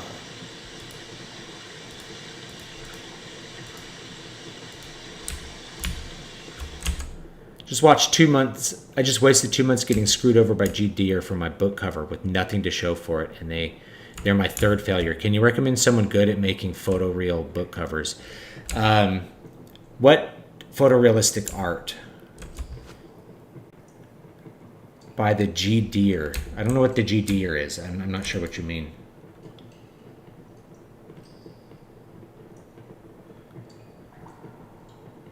What is G. Deere?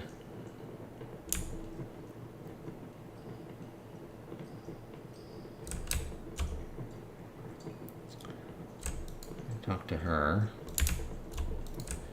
I mean, she might be in that shrine.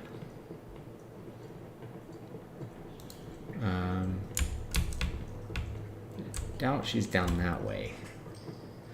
She's probably not in the water. The slaughterfish. Oh, graphic designer. Well, what genre are you working in?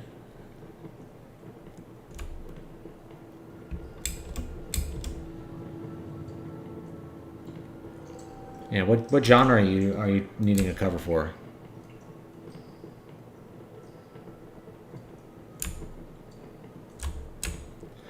And what was wrong with the book cover? Like, I kind of need more details to be able to point you in the right direction. Ah, here she is. Great, so Caius says to you, speak with Alhirinir. Alhirinir. And here you have done that thing. You are speaking with Alhirinir, but Alhirinir will not talk to you about Nerevarine or the Six Half Cults. And because why? Because Adhirinir is at this moment very distracted by nice census and excise agent, who also wants to speak with her. You have come from Caius, so of course he tells you about Adhirinir, how she is a friend of Caius and who does little things for Caius. And who is also a member of the Thieves Guild. Not at all important, but very helpful and loyal to fellow guild members.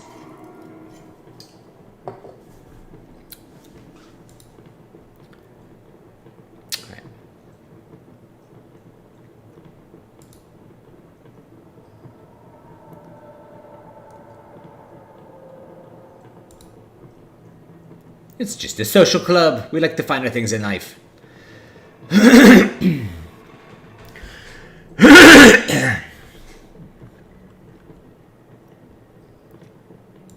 Alright. Let's go back up. Now that we found her. Where is she? Let's keep that in mind. Let's go back up and talk to the tax man.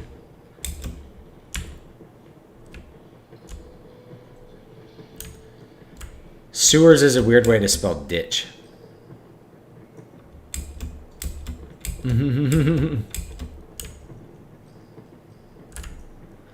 Oh, there's no bridge here.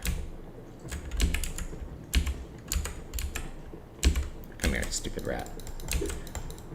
Prepare to die.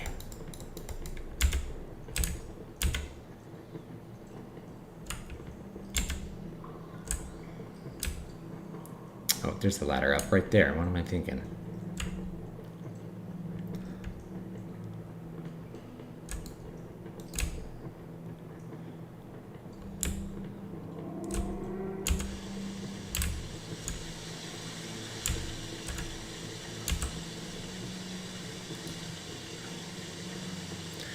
A census and excise agent has been prowling the canton.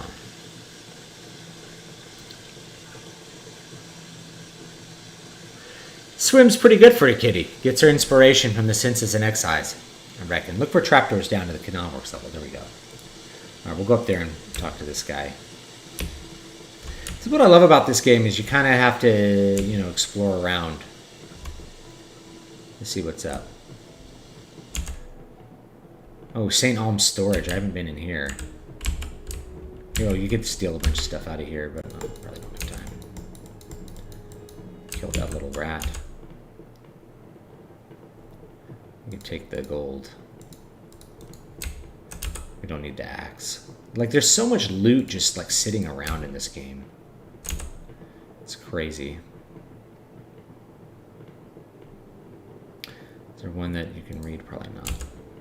Oh, let's see. This is how you lockpick right here. Do I have an apprentice lockpick? Yeah, just use that one because it's cheaper. There we go.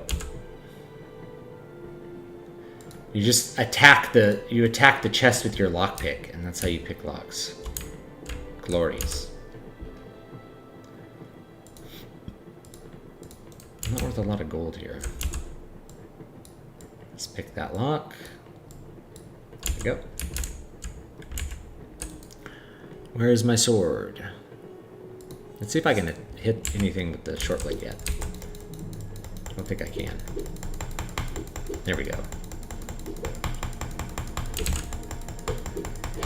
There we go. Short blade's not that hard to level once you have a couple skills in it.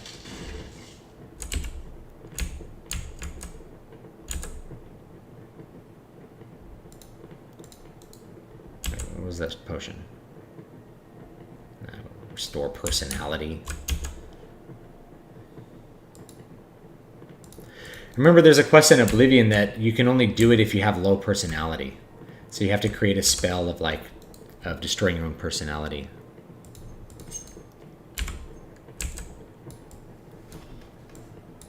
It's high enough lockpick. I should be able to get it open.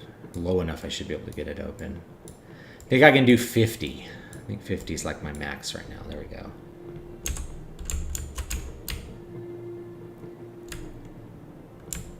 See where this goes. Whoa! That's quite a guy there. Look at him.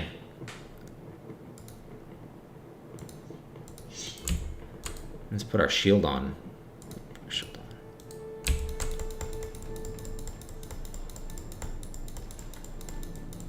Come on, die. This guy's got a lot of health. Look at this health. Alright, there we go. Greater Bone Walker. Give me that bone meal. And a soul gem. Oh, I'm over encumbered.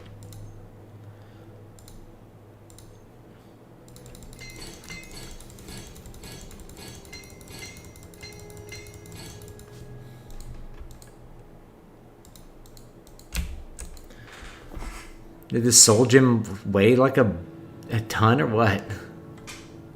I like how soul gems weigh more when there's more. Oh, no, he damaged my strength. Yeah, he put, yeah, he did some damage to me. Let's see if I have I don't have like a restore strength. The dispel.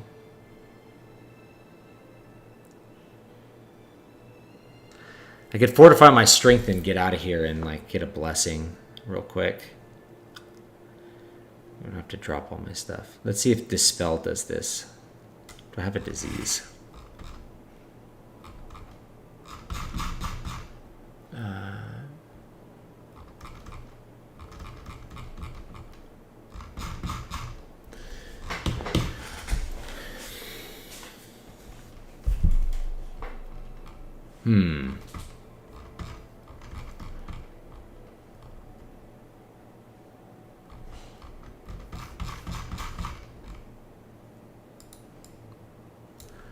Well, let's see if I can dispel it. Why does high fantasy always have to be medieval or feudal Japan? Because they're cool. But, you know, I don't know. I don't really know why. I didn't dispel anything. It's not a magic effect. Like he damaged my strength. That's really annoying.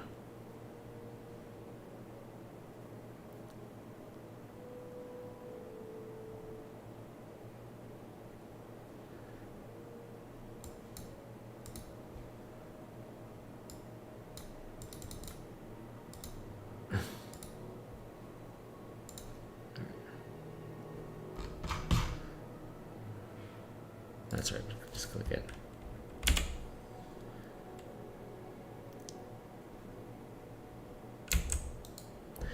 And we'll have to drop some armor on the ground here. There we go.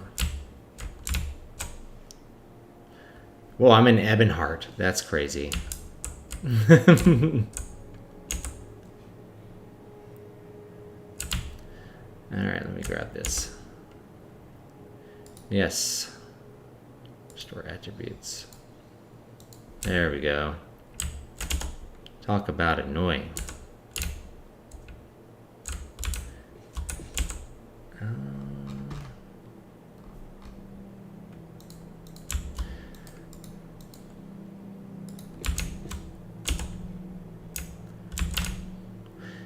Thanks to that greater Bone Walker, I had to do this.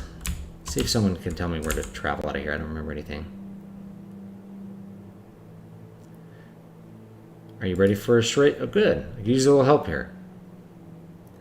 We treated in High Elf named Cariel for swamp fever, but we later discovered that while he was here, a rare chapel limeware bowl disappeared from our shrine. Will you find this Cariel and retrieve our bowl for us?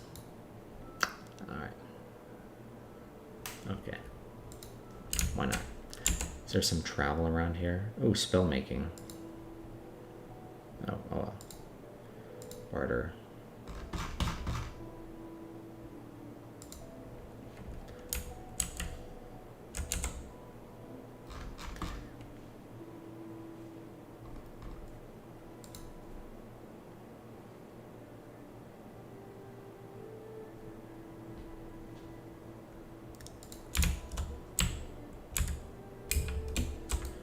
Yeah. It's gonna be a long walk. I think there might be like a boat guy down there though.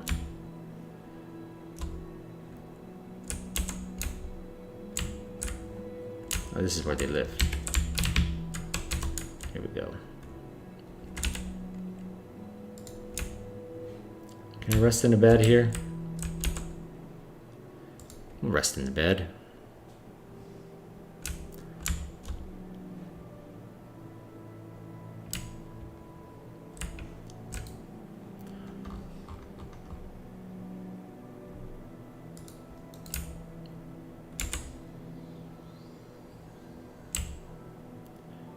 Got a little restoration skill.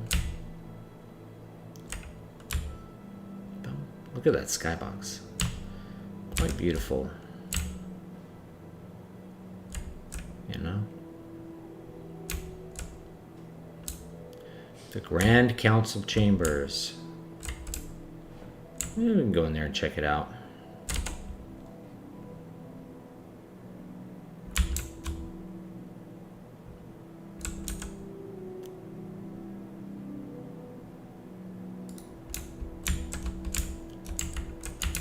Go this way.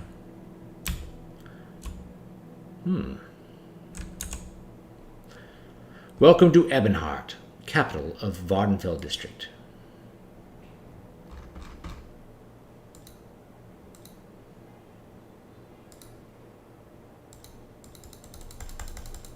Oh.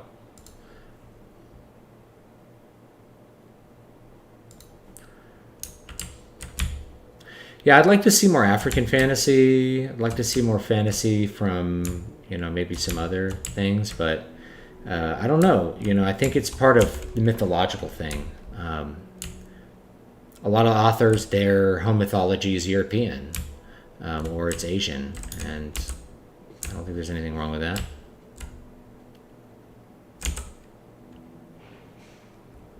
I mean, you still have to do a lot of research to write something about feudal Japan.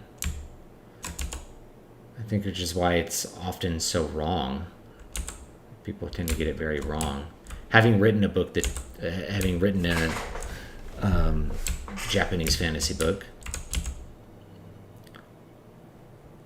not in Japanese, that would be like a different kind of trip. How do I get out of here? I swear I don't know my way around enough. Can I go down? No, this way.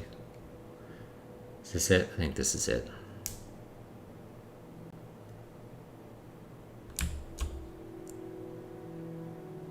Yeah, why look up the kind of weapon used by the ancients when you can do D&D loot tables? I like to see Egyptian stuff with Khopesh. You know, it'd be cool to see a lot of that. But D&D did a lot of more Oriental stuff as well. D&D wasn't purely like European medieval kind of stuff. D&D had a lot of variety to it as well.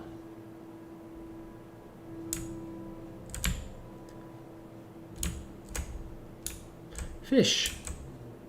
6 fishes, that's the inn. Here's a cool statue. You make mods for it? Awesome. What are the most laughable inaccuracies of feudal Japan in fantasy? I don't know, I have to think about it.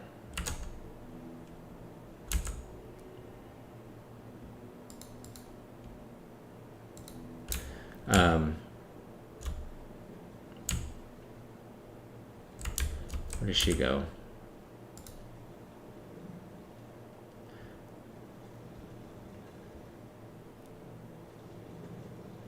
I'm a fisherwoman, not a gondolier.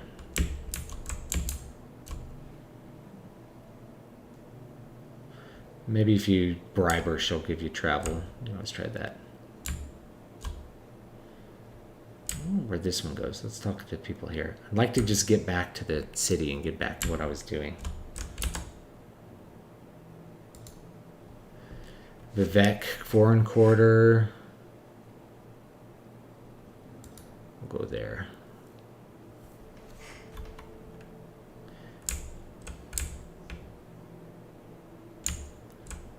All right, now we're getting back to where we were.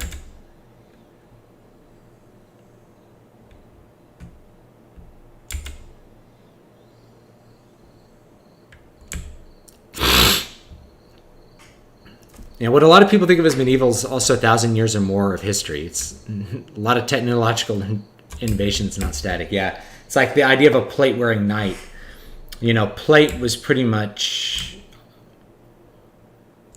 occurring at the same time as like gun warfare, so I guess keep that in mind. Redoran, Arena, Temple, St. Olms. It's just like such a long walk. I'll go to St. Dellen. Let's see what this guy goes. He goes to some places that I like to go, but not where I need to go right now. So yeah, if I think about laughable feudal Japan inaccuracies, it would be like using swords in battle as the primary weapon. So your sword was a symbol of your office, and it was like a sidearm. You didn't walk around in armor, right? That would be very uncomfortable. So you weren't walking around with a bunch of armor on, unless you were about to go to battle and you knew that a battle was coming. It took a lot of effort to put on armor. I'd say one of them is like the idea that the armor was like wooden or something like that. No, it was made of steel. It had steel plate armor, especially during the Edo period. Yeah, so your sword was like a sidearm. It wasn't your main battle weapon. That would be like bow and spear. And most samurai would at least do a lot of battle on top of horse top. They were very much like European knights in that battling on horseback was very much the norm, unless you were very poor. There were poor samurai as well, but I don't know. I'd have to think of some other things that are inaccurate.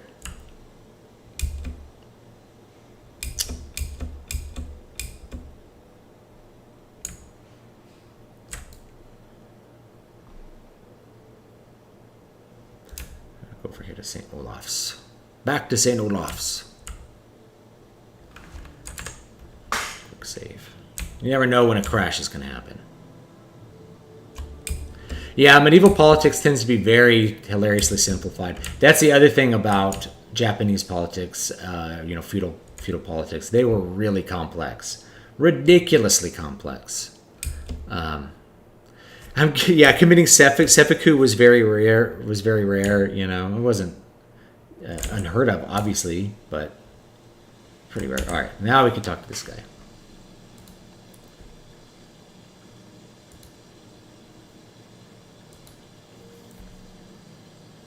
All right, how do I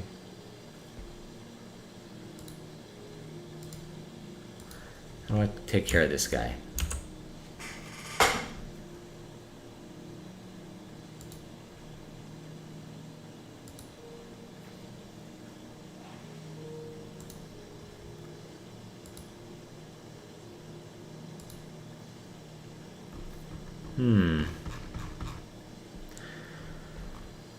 So that's the question: is how do we get rid of this guy, or how do we satisfy him?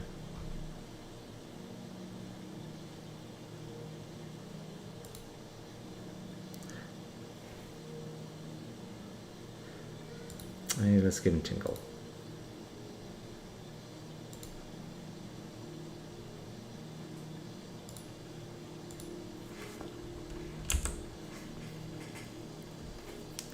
Yeah, swords are like a secondary battle weapon, but they're great for walking around with.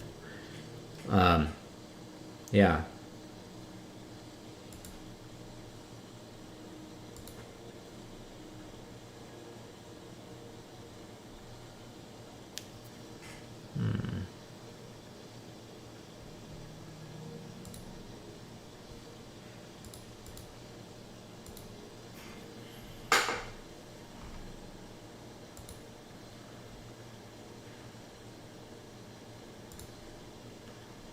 All right.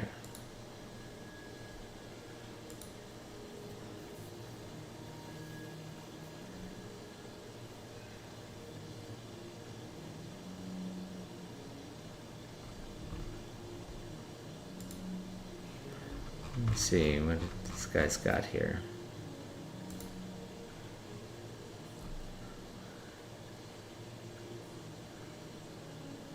Might have to bribe the Khajiit.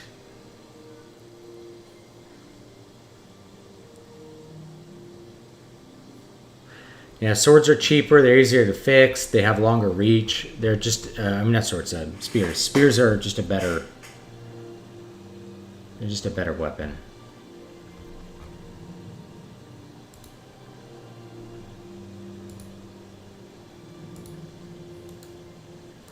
All right. I'm trying to figure out what I should do with this guy. What time is it? Oh, it's almost 3.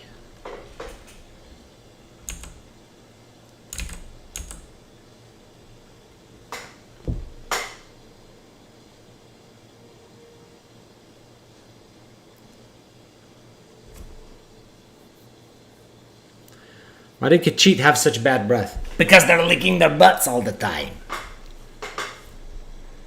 Because they're always licking their butts. It's a fantasy trope cliche you have particular distaste for. I don't know. I can't think of any, like, off the top of my head that I have, like, specific distaste for. I don't know.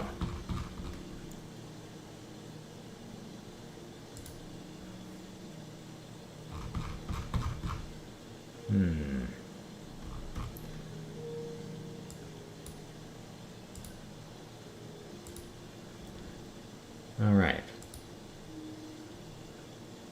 So I don't think there's any point to like bribing him any higher. Because I don't think he's, I might have to bribe the Khajiit. Or like talk to someone else, make him go away.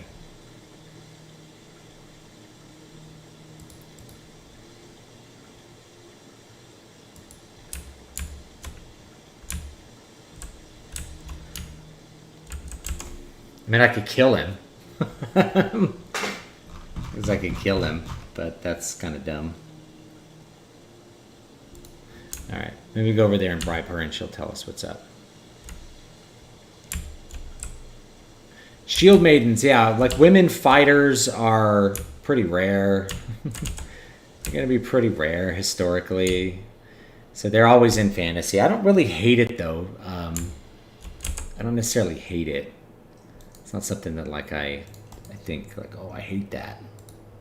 Because you are dealing with fantasy and, you know, you want to have some female characters. That's fine.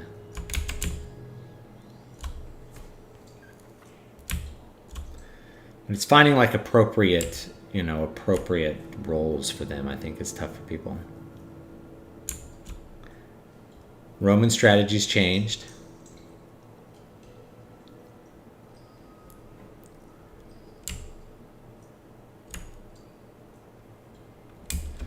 Yeah, Roman strategies were different. They used cavalry pretty heavily.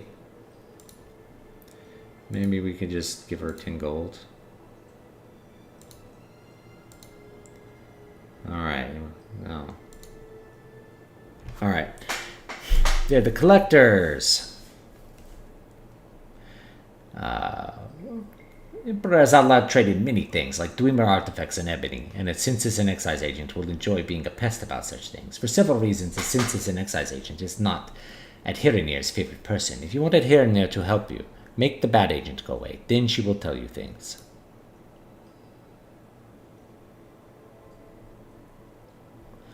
Alright, that's fine. Alright. Goodbye.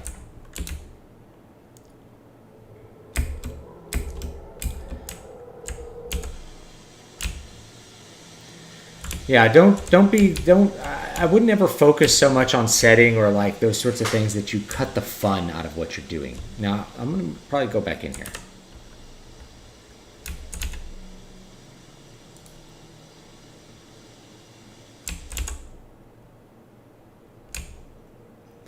And I killed that bone walker. I'm going to see what's in there.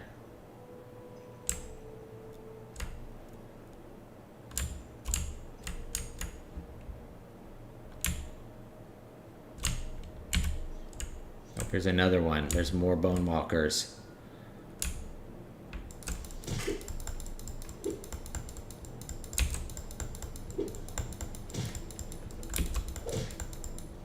Oh no! I'm dead. Oh, they killed me. I think we need to be a little stronger before we go in there. Oh, you crashed. This is what happens sometimes, guys. It's what happens.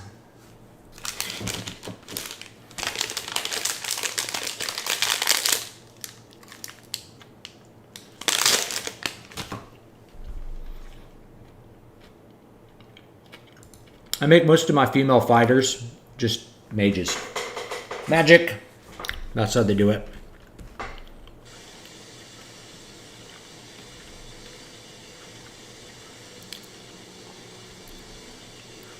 I've not played Planescape Torment.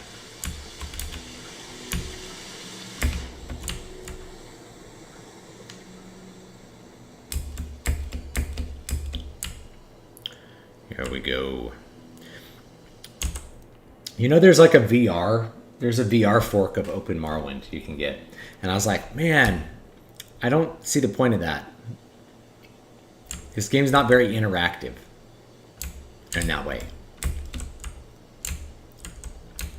It's really only interactive in like a much more general way. It's like, oh, let me use my motion controllers to swing a sword that I have only a small chance to hit someone with.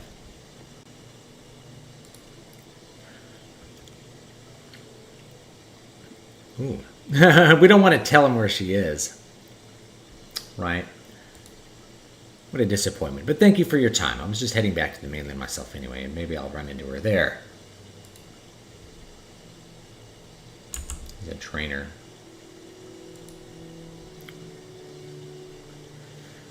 Train some sneak.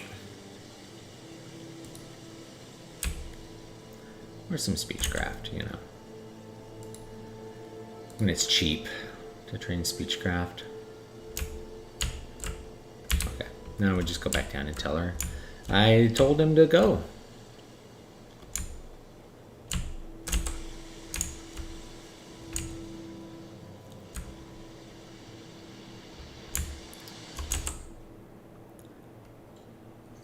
Is she here?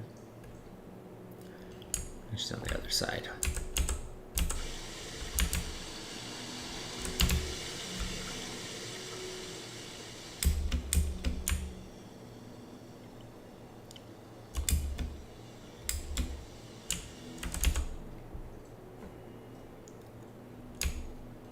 Where is she?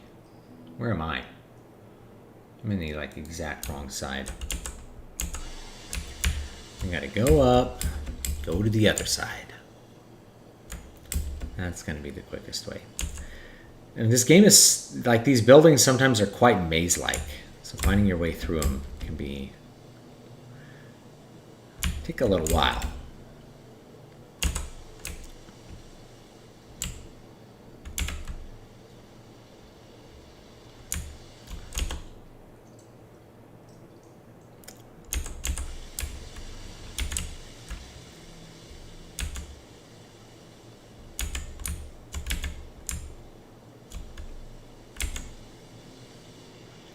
There we go.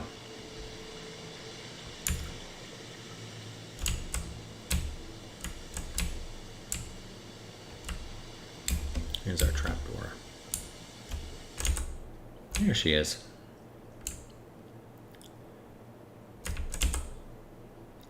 Ah. Are you the one Adhirinir must thank for getting rid of annoying census and excise agent? Indeed, Adhirinir is very glad to see you and very happy to tell a friend of my good friend Caius all about the Sixth Half Cult. And Adhirinir knows nothing about the Nerevarine, but Adhirinir is happy to tell you that too, if that makes Caius happy.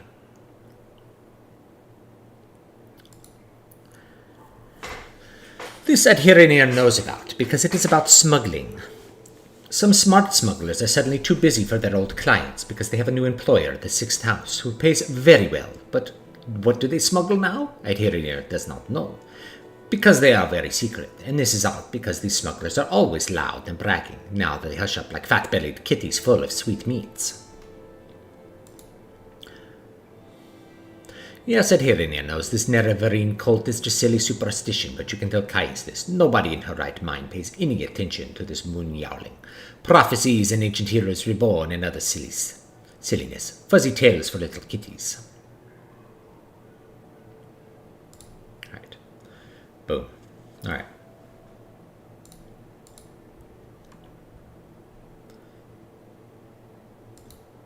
Alright. We got that. What's next on our list?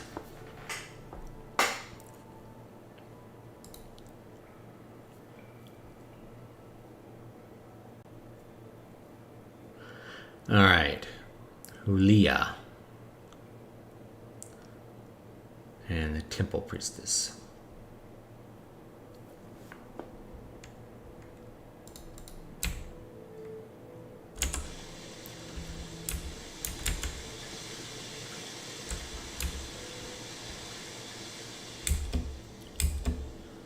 What makes good world building, in your opinion? Things which have names and histories and good reason to be there.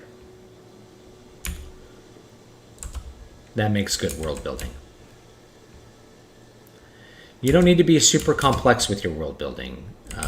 You don't have to imitate Tolkien and have made up languages. But that things have a culture which makes sense and is functional, that's good world building to me. Wait, I'm on the wrong side. I think. I want to be world. Go to the temple. Yeah, no, we're on the right side. We gotta go over to the temple there. Take the stairs down.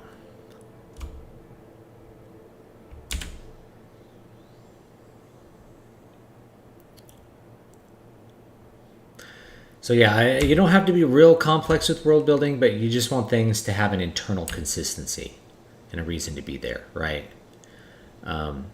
If people are cannibals, why are they cannibals? Oh, they're cannibals because they have some sort of religious thing behind cannibalism.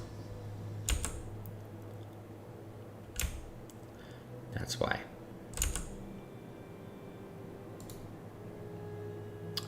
All right, here's some racism. The Bosmer are light, careless, insubstantial people.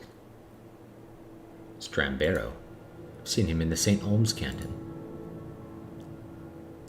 I don't remember. I must have a...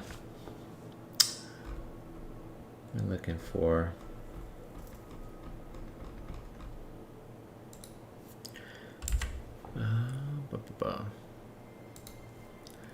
Looking for Hulia. H. I can't ask. And for someone in particular, H. That's someone else.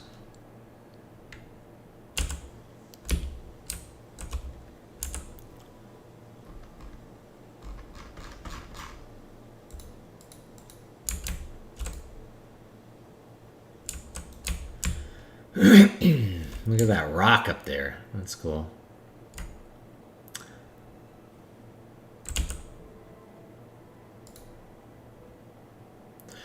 What could kill two ordinators just before they could draw their weapons? Slit their throats. Happened right here in Vivek.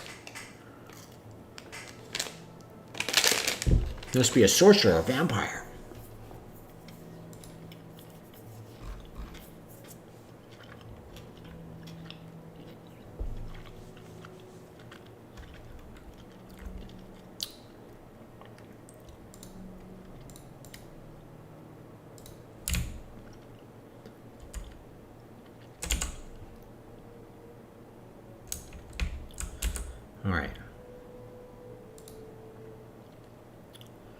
Oh, I gotta make my pilgrimages. Where is...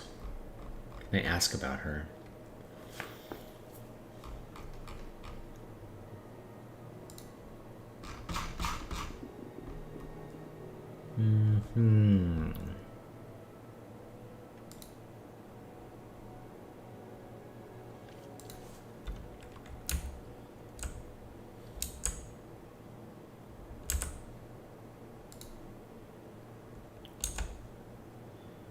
Book of Daedra.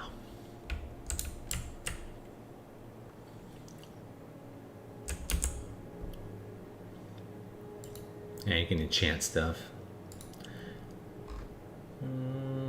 Yeah, I'm not seeing her name here.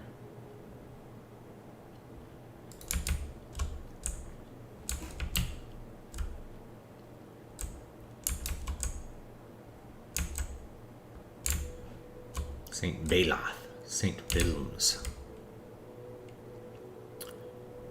More saints.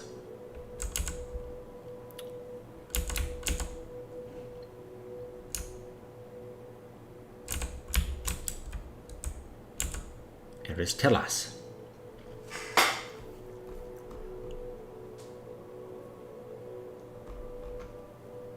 Ministry of Truth.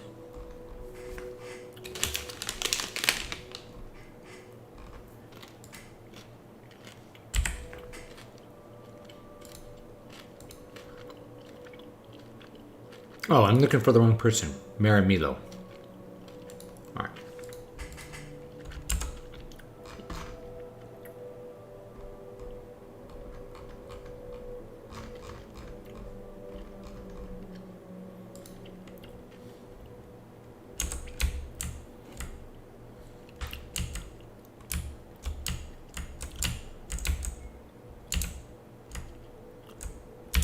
Pilgrim.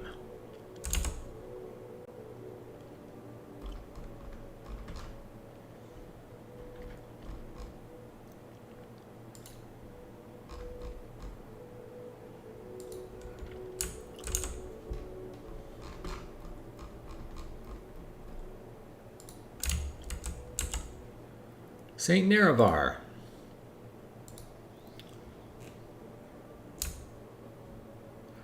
Hey man, that's me.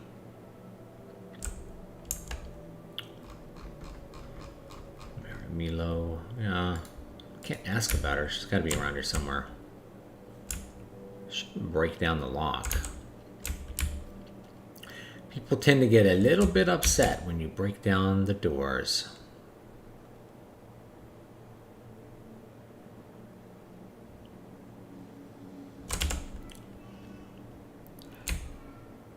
Okay. What is this? The Underworks. Where there's weird little Daedra shrines in the sewers.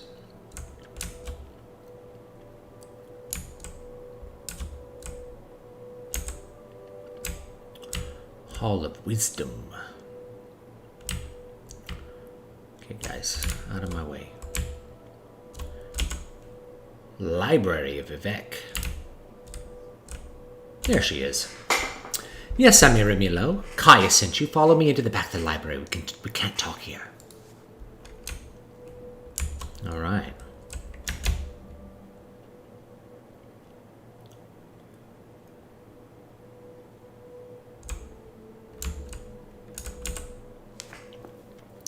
Go ahead. And it's like more people in the back of the library. I'm afraid I don't know anything about a six-health cult, but I can tell you about the Nerevarine cult. The temple worships Nerevar as a saint and hero, but prophecies of his reincarnation are punished as wicked heresy. The Nerevarine cult claims the tribunal are false gods, hence the temple's persecution of the Nerevarine cult. A group called the Dissident Priests disputes temple doctrine on the Nerevarine prophecies. The proscribed book Progress of Truth describes their beliefs. Get a copy of Progress of Truth for Caius Cosades. That will tell him things he needs to know about the Nerevarine cult. Dissident priests dispute temple doctrine and are outlawed and persecuted by the temple.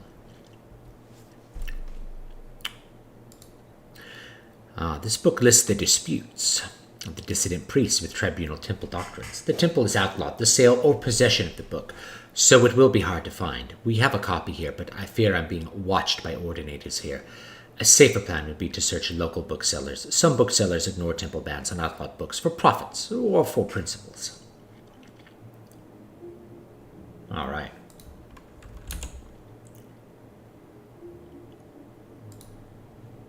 Caius is a dear friend. Like me, he admires the best traditions of the temple. Charity for the poor, education for the ignorant, protection for the weak.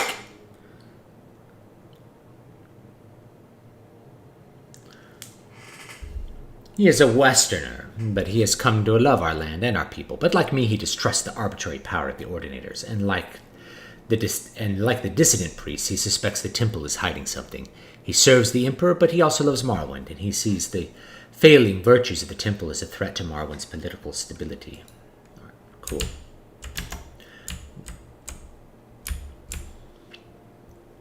I had an invisibility spell.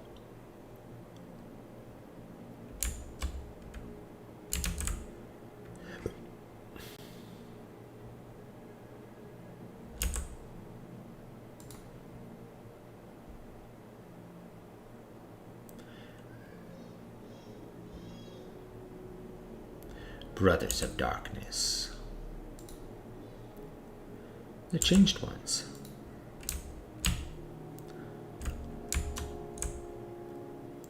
Deed to Enderil's house.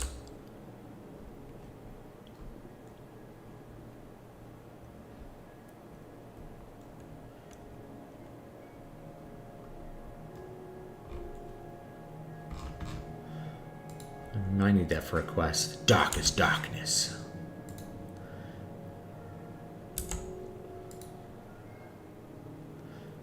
Let's see. Trying to find this banned book.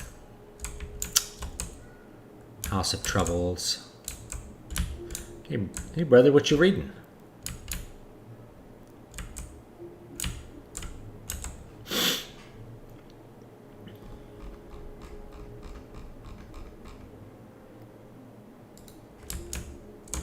Alright. Progress of Truth. We'll see if we can steal a copy if someone's not looking. Like, if you have a stealth character, it saves a lot of time, but stealth is just not very good in this game.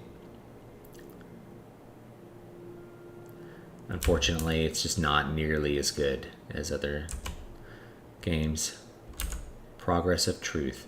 So there it is. We need a copy. I think you could like kind of schmooze it, you know, like you kind of schmooze your positioning here, and you can get like some sneak going. Do I have any like invisibility? Hide. I have 0% chance of casting it. Like a scroll of invisibility. That's what we need. Yeah, this would be very hard to steal unless you had like a scroll of invisibility or something like that.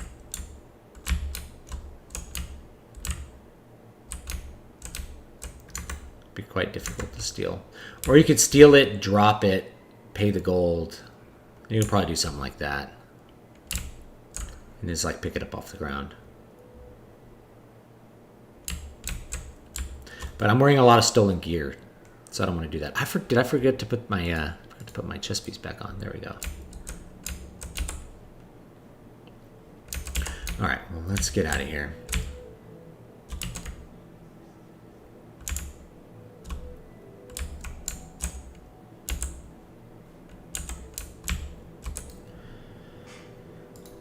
Is there a door to the outside?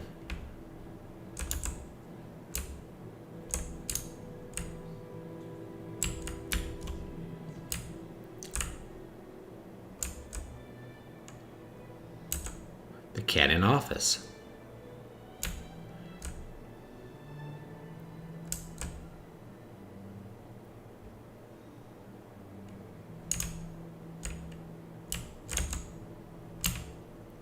Yeah. There we go. Try to find somewhere else to get it.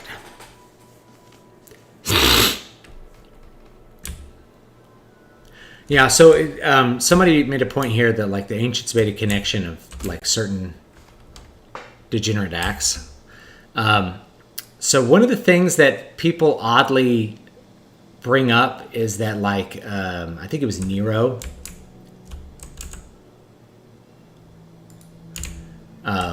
You know, Palace of Vivek, lock level 100.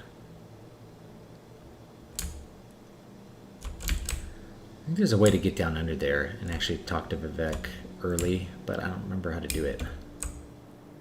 You can go down, there's some doors there. You can go down in those, I think.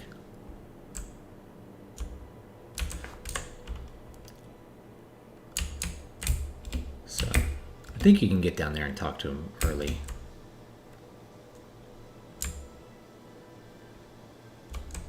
No.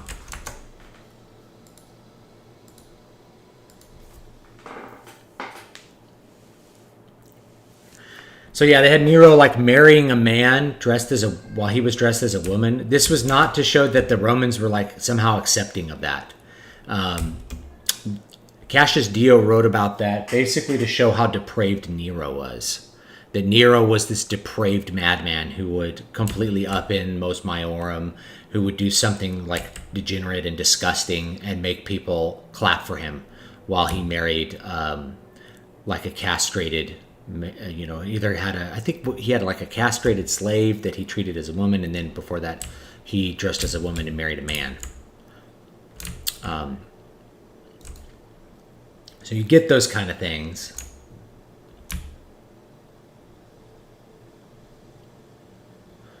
Not as showing like how accepting ancient society was, but that like Nero's house fell because he was a terrible person.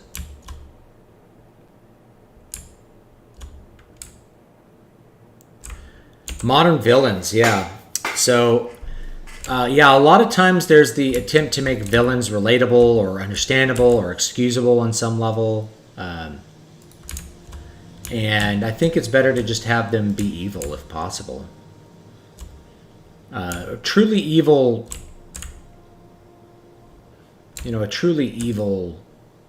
villain seems to be kind of rare these days. The villain's misguided or he's crazy. He doesn't want to he's not just evil. Like he's not out for power to control the world. He's just never doing anything that, I don't know, is that objectionable.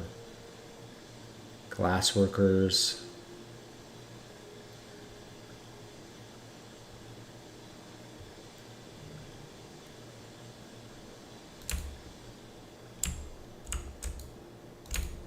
I don't think there's anything in here.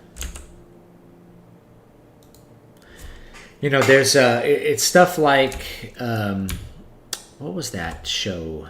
The Angelina Jolie. The Disney one. It was about Maleficent. I think it was just called Maleficent. It's an attempt to rehabilitate the villain, or like do it from the villain's perspective, or see that the villain is human too. We don't always need that. Like Sauron is an evil god. That's why he's a good villain, right? You know what I mean?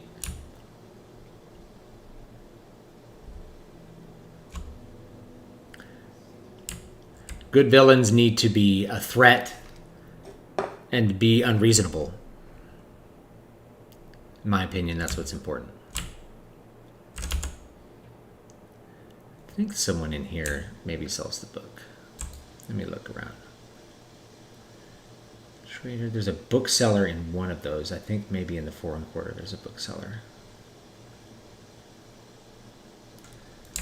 We'll check out the trader first here, and then we'll go to the foreign quarter and see if somebody has the book we need, because we have to go there eventually anyway.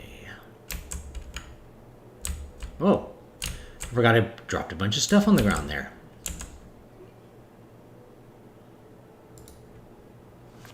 Let's see if he's got any books.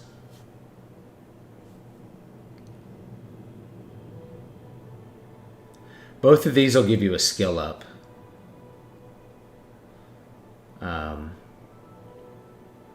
But it's cheaper to like train, so there's no reason to buy those.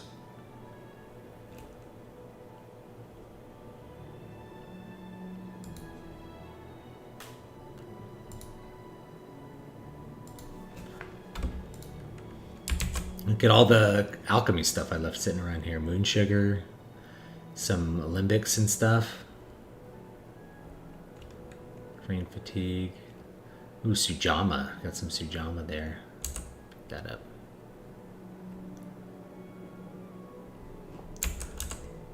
It's useful. Alright. I'm out of time, guys. I gotta go.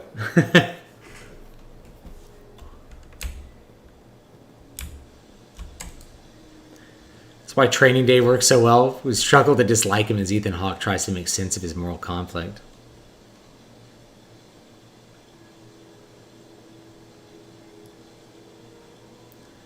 The flowers of gold. I don't know what, oh, that's the little.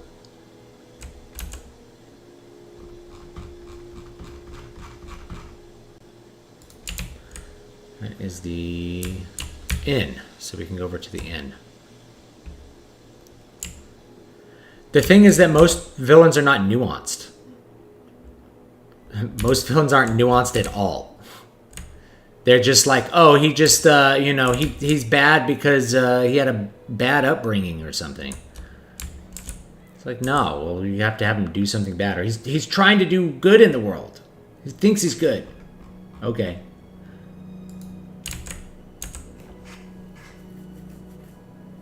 Chomp, chomp, chomp, chomp. I like the chomp, chomp, chomps.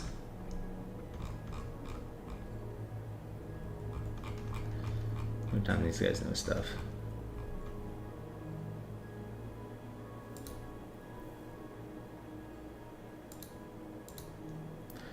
All right.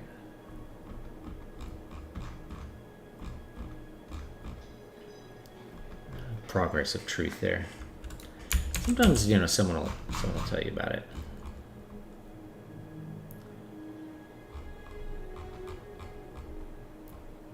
Dissident priests.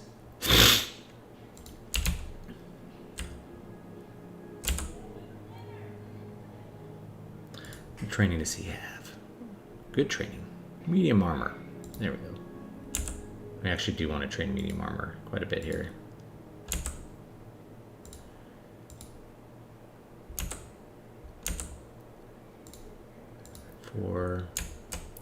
We want endurance. 6, 7, 8, 9. Oh, what the heck, we'll do 10. We'll just make sure we get an endurance level up. +5 endurance is the best. There's antagonists who aren't villains. Like I used The Fugitive as an example with Harrison Ford. Tommy Lee Jones' character's name I don't remember is an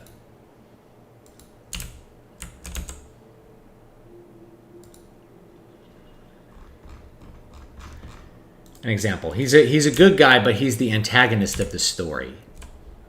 You know, he's the guy who is trying to counter the hero. So it works. Alright, we'll head over to the foreign quarter. I really need to go, but this is fun, so I just never do that. Never just go. Where's my rest to savers?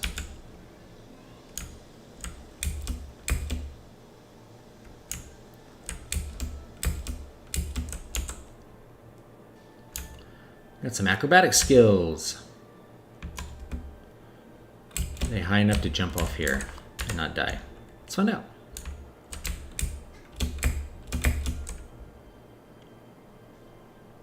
Yes.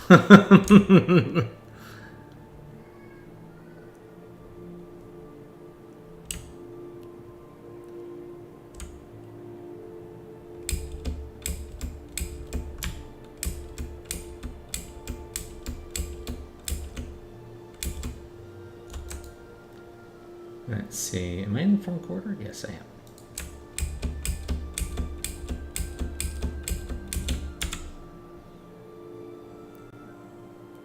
I failed at casting the spell.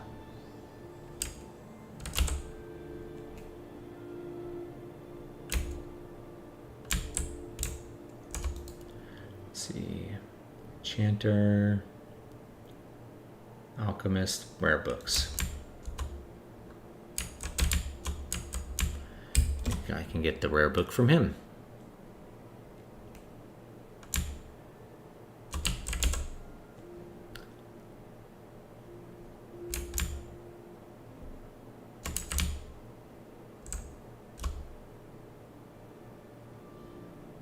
Might be able to just find it sitting around here and steal it. The old ways.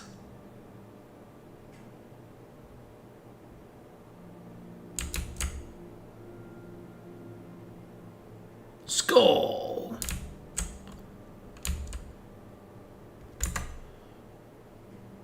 Unlock that. Oh, there's a guard. It'd be nice to have a guard just like hanging out inside your shop. Wouldn't that be fun?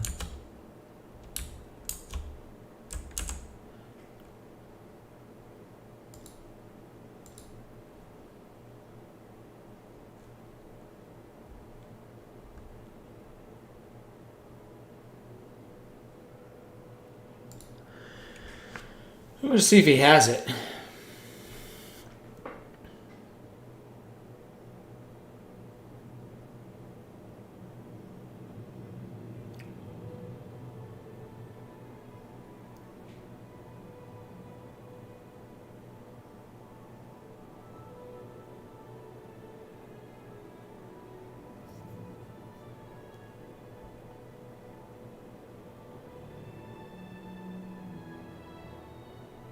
Pilgrim's Path.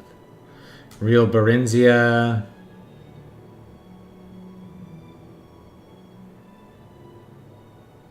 Firmament.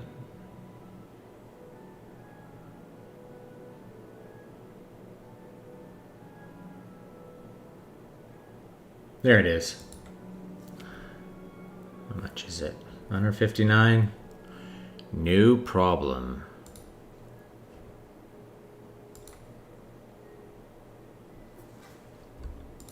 All right. Okay, we got it. Watch, there's going to be like a copy sitting around here I could have just stolen. Oh well.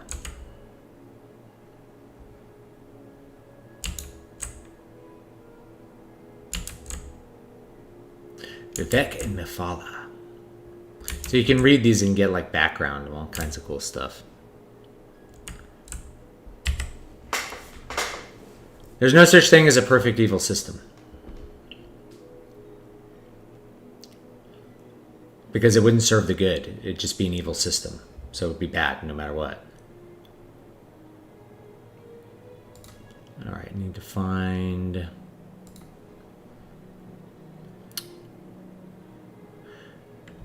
Hulia.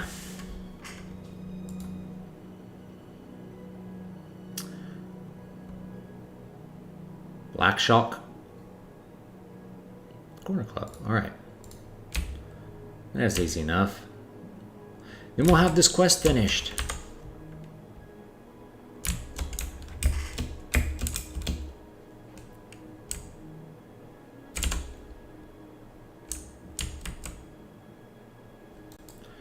Where is it? There it is.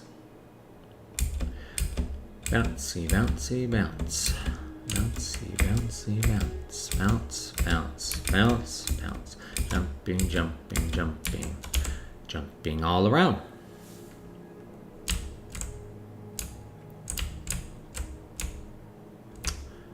There he is. I welcome you as the friend of my friends, Girante, but I wish to go to my friend's bookstore, and these troublesome fools are in my way. I have tried to persuade them, but they hate my race, and I fear they will be violent. There will be violence. Perhaps if you speak with them, but be careful and be ready. My friend Jobasha the Kachit has a bookstore, Jobasha's Rare Books. If you will agree to travel together with me there, I will answer your questions. But before we go, I beg you to try to persuade these troublesome fools to leave us alone. Otherwise, I fear they will attack us the moment we go to leave. Oh, thank you for the super chat, Mike. Supposedly Sony is in the process of acquiring Ubisoft, WB Games, and Square Enix. I'm a Sony guy, so I'm pretty happy about the games, but I don't know how I feel about the whole monopoly aspect. I think Sony looks at it as like Microsoft's buying everything up. We have to counter somehow. Like, we have to make our position stronger in that industry. And so that apparently Microsoft thinks the way to make its position stronger is to monopolize more companies. So Sony probably feels like it has to go the same route. It has to buy up more studios. Ubisoft, I'm not a big Ubisoft guy. I feel like they haven't made really good games in a long time, but they're usually pretty polished. Square Enix, I'm a big Square Enix guy, even modern Square Enix. Now, Square Enix got rid of Eidos Montreal, so that might have been part of it. Like, they're going to spin off Eidos and then sell the company to Sony. which would be huge, really. I mean, Square doesn't really need to sell to Sony at all, but they've had such a close relationship for so long. It's easy to see how that could be the case.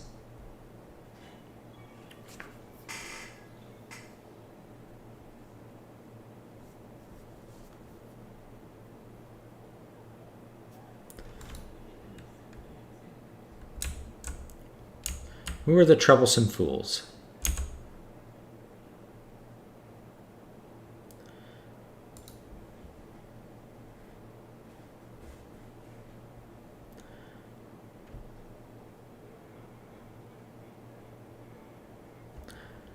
I mean, can we just kill them?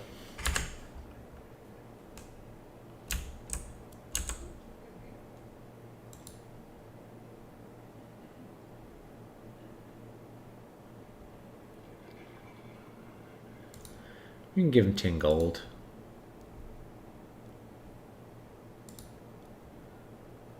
Alright. So if we give him 10 gold, he goes away.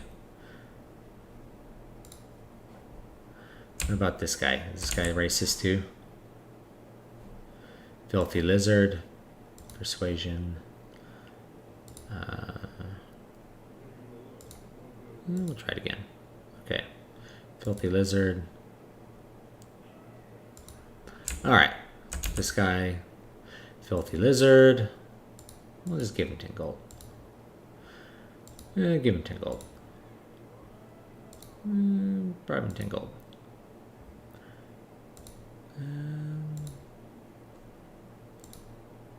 Taunt him. Intimidate. Alright, I intimidated him. Woo!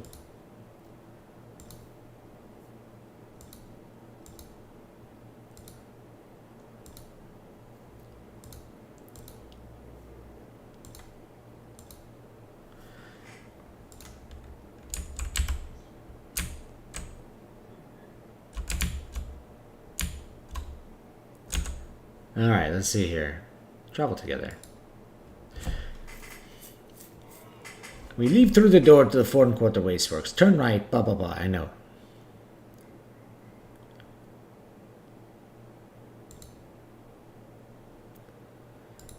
I'll just kill this guy. It'll be fine.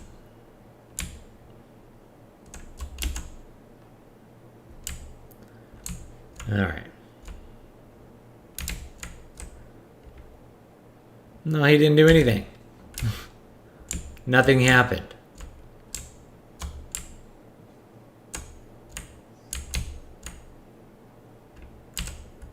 I like how it gives you very specific directions to like walk across the hallway. I think Square was offloading those. Oh, here he is. To understand the Nerevarine cult, you must understand the history of the Ashlanders. Nerevar means something very different to the Ashlanders from what he means to Dunmer of the Great Houses. You should also know about the persecution of the Nerevarine and the legacy of the false incarnate, for the Nerevarine cult is at the heart of the ancient conflict between the nomadic Ashlanders and the settled Great Houses of Dunmer. Here's a summary for Caius, but ask your questions and I'll answer in detail. The Ashlanders hate the House Dunmer, who have become soft and who have abandoned traditional ancestor worship for the gods of the tribunal. And the Ashlanders hate Outlanders, who invaded and stole their land and forced them to live as a subject people. A reborn Nerevar who could drive out the Ashlander invaders, destroy the false worship of the tribunal, and restore the pure traditional life and faith of their nomads would be a very popular hero to the Ashlanders. In the past, some have claimed to be the reincarnated Nerevar. The most recent is known as Peakstar, a figure of legend among the Wastes tribes for the last 30 years. The temple says 3 false incarnates disprove the prophecies, since the false incarnates fail and come to nothing. But the mystical Nerevarine cult glorifies rather than shrinks from contradictions, citing the appearance of failed incarnates as certain proof of Nerevar's coming rebirth. Okay. Alright, we got that. Alright, cool. See what you can train me with. Acrobatics. Sneak.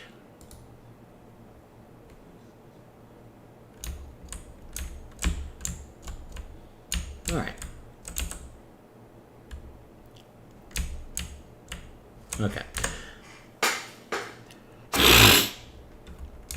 All right, guys. I think that's it for me for the day. So I'm gonna sign off here. I appreciate everybody hanging out with me for like the last almost 3 hours. I'll see you all next time. Well, there goes one of my lights. That was quite fun. There we go. I probably won't stream in June. I probably won't be able to stream for at least like the first half of June. Probably 3 weeks, because I'll be packing up and leaving. So this room will disappear fairly soon in the next few weeks, and that's what's going on. So, all right, guys. I'll see you all next time. And have a good one.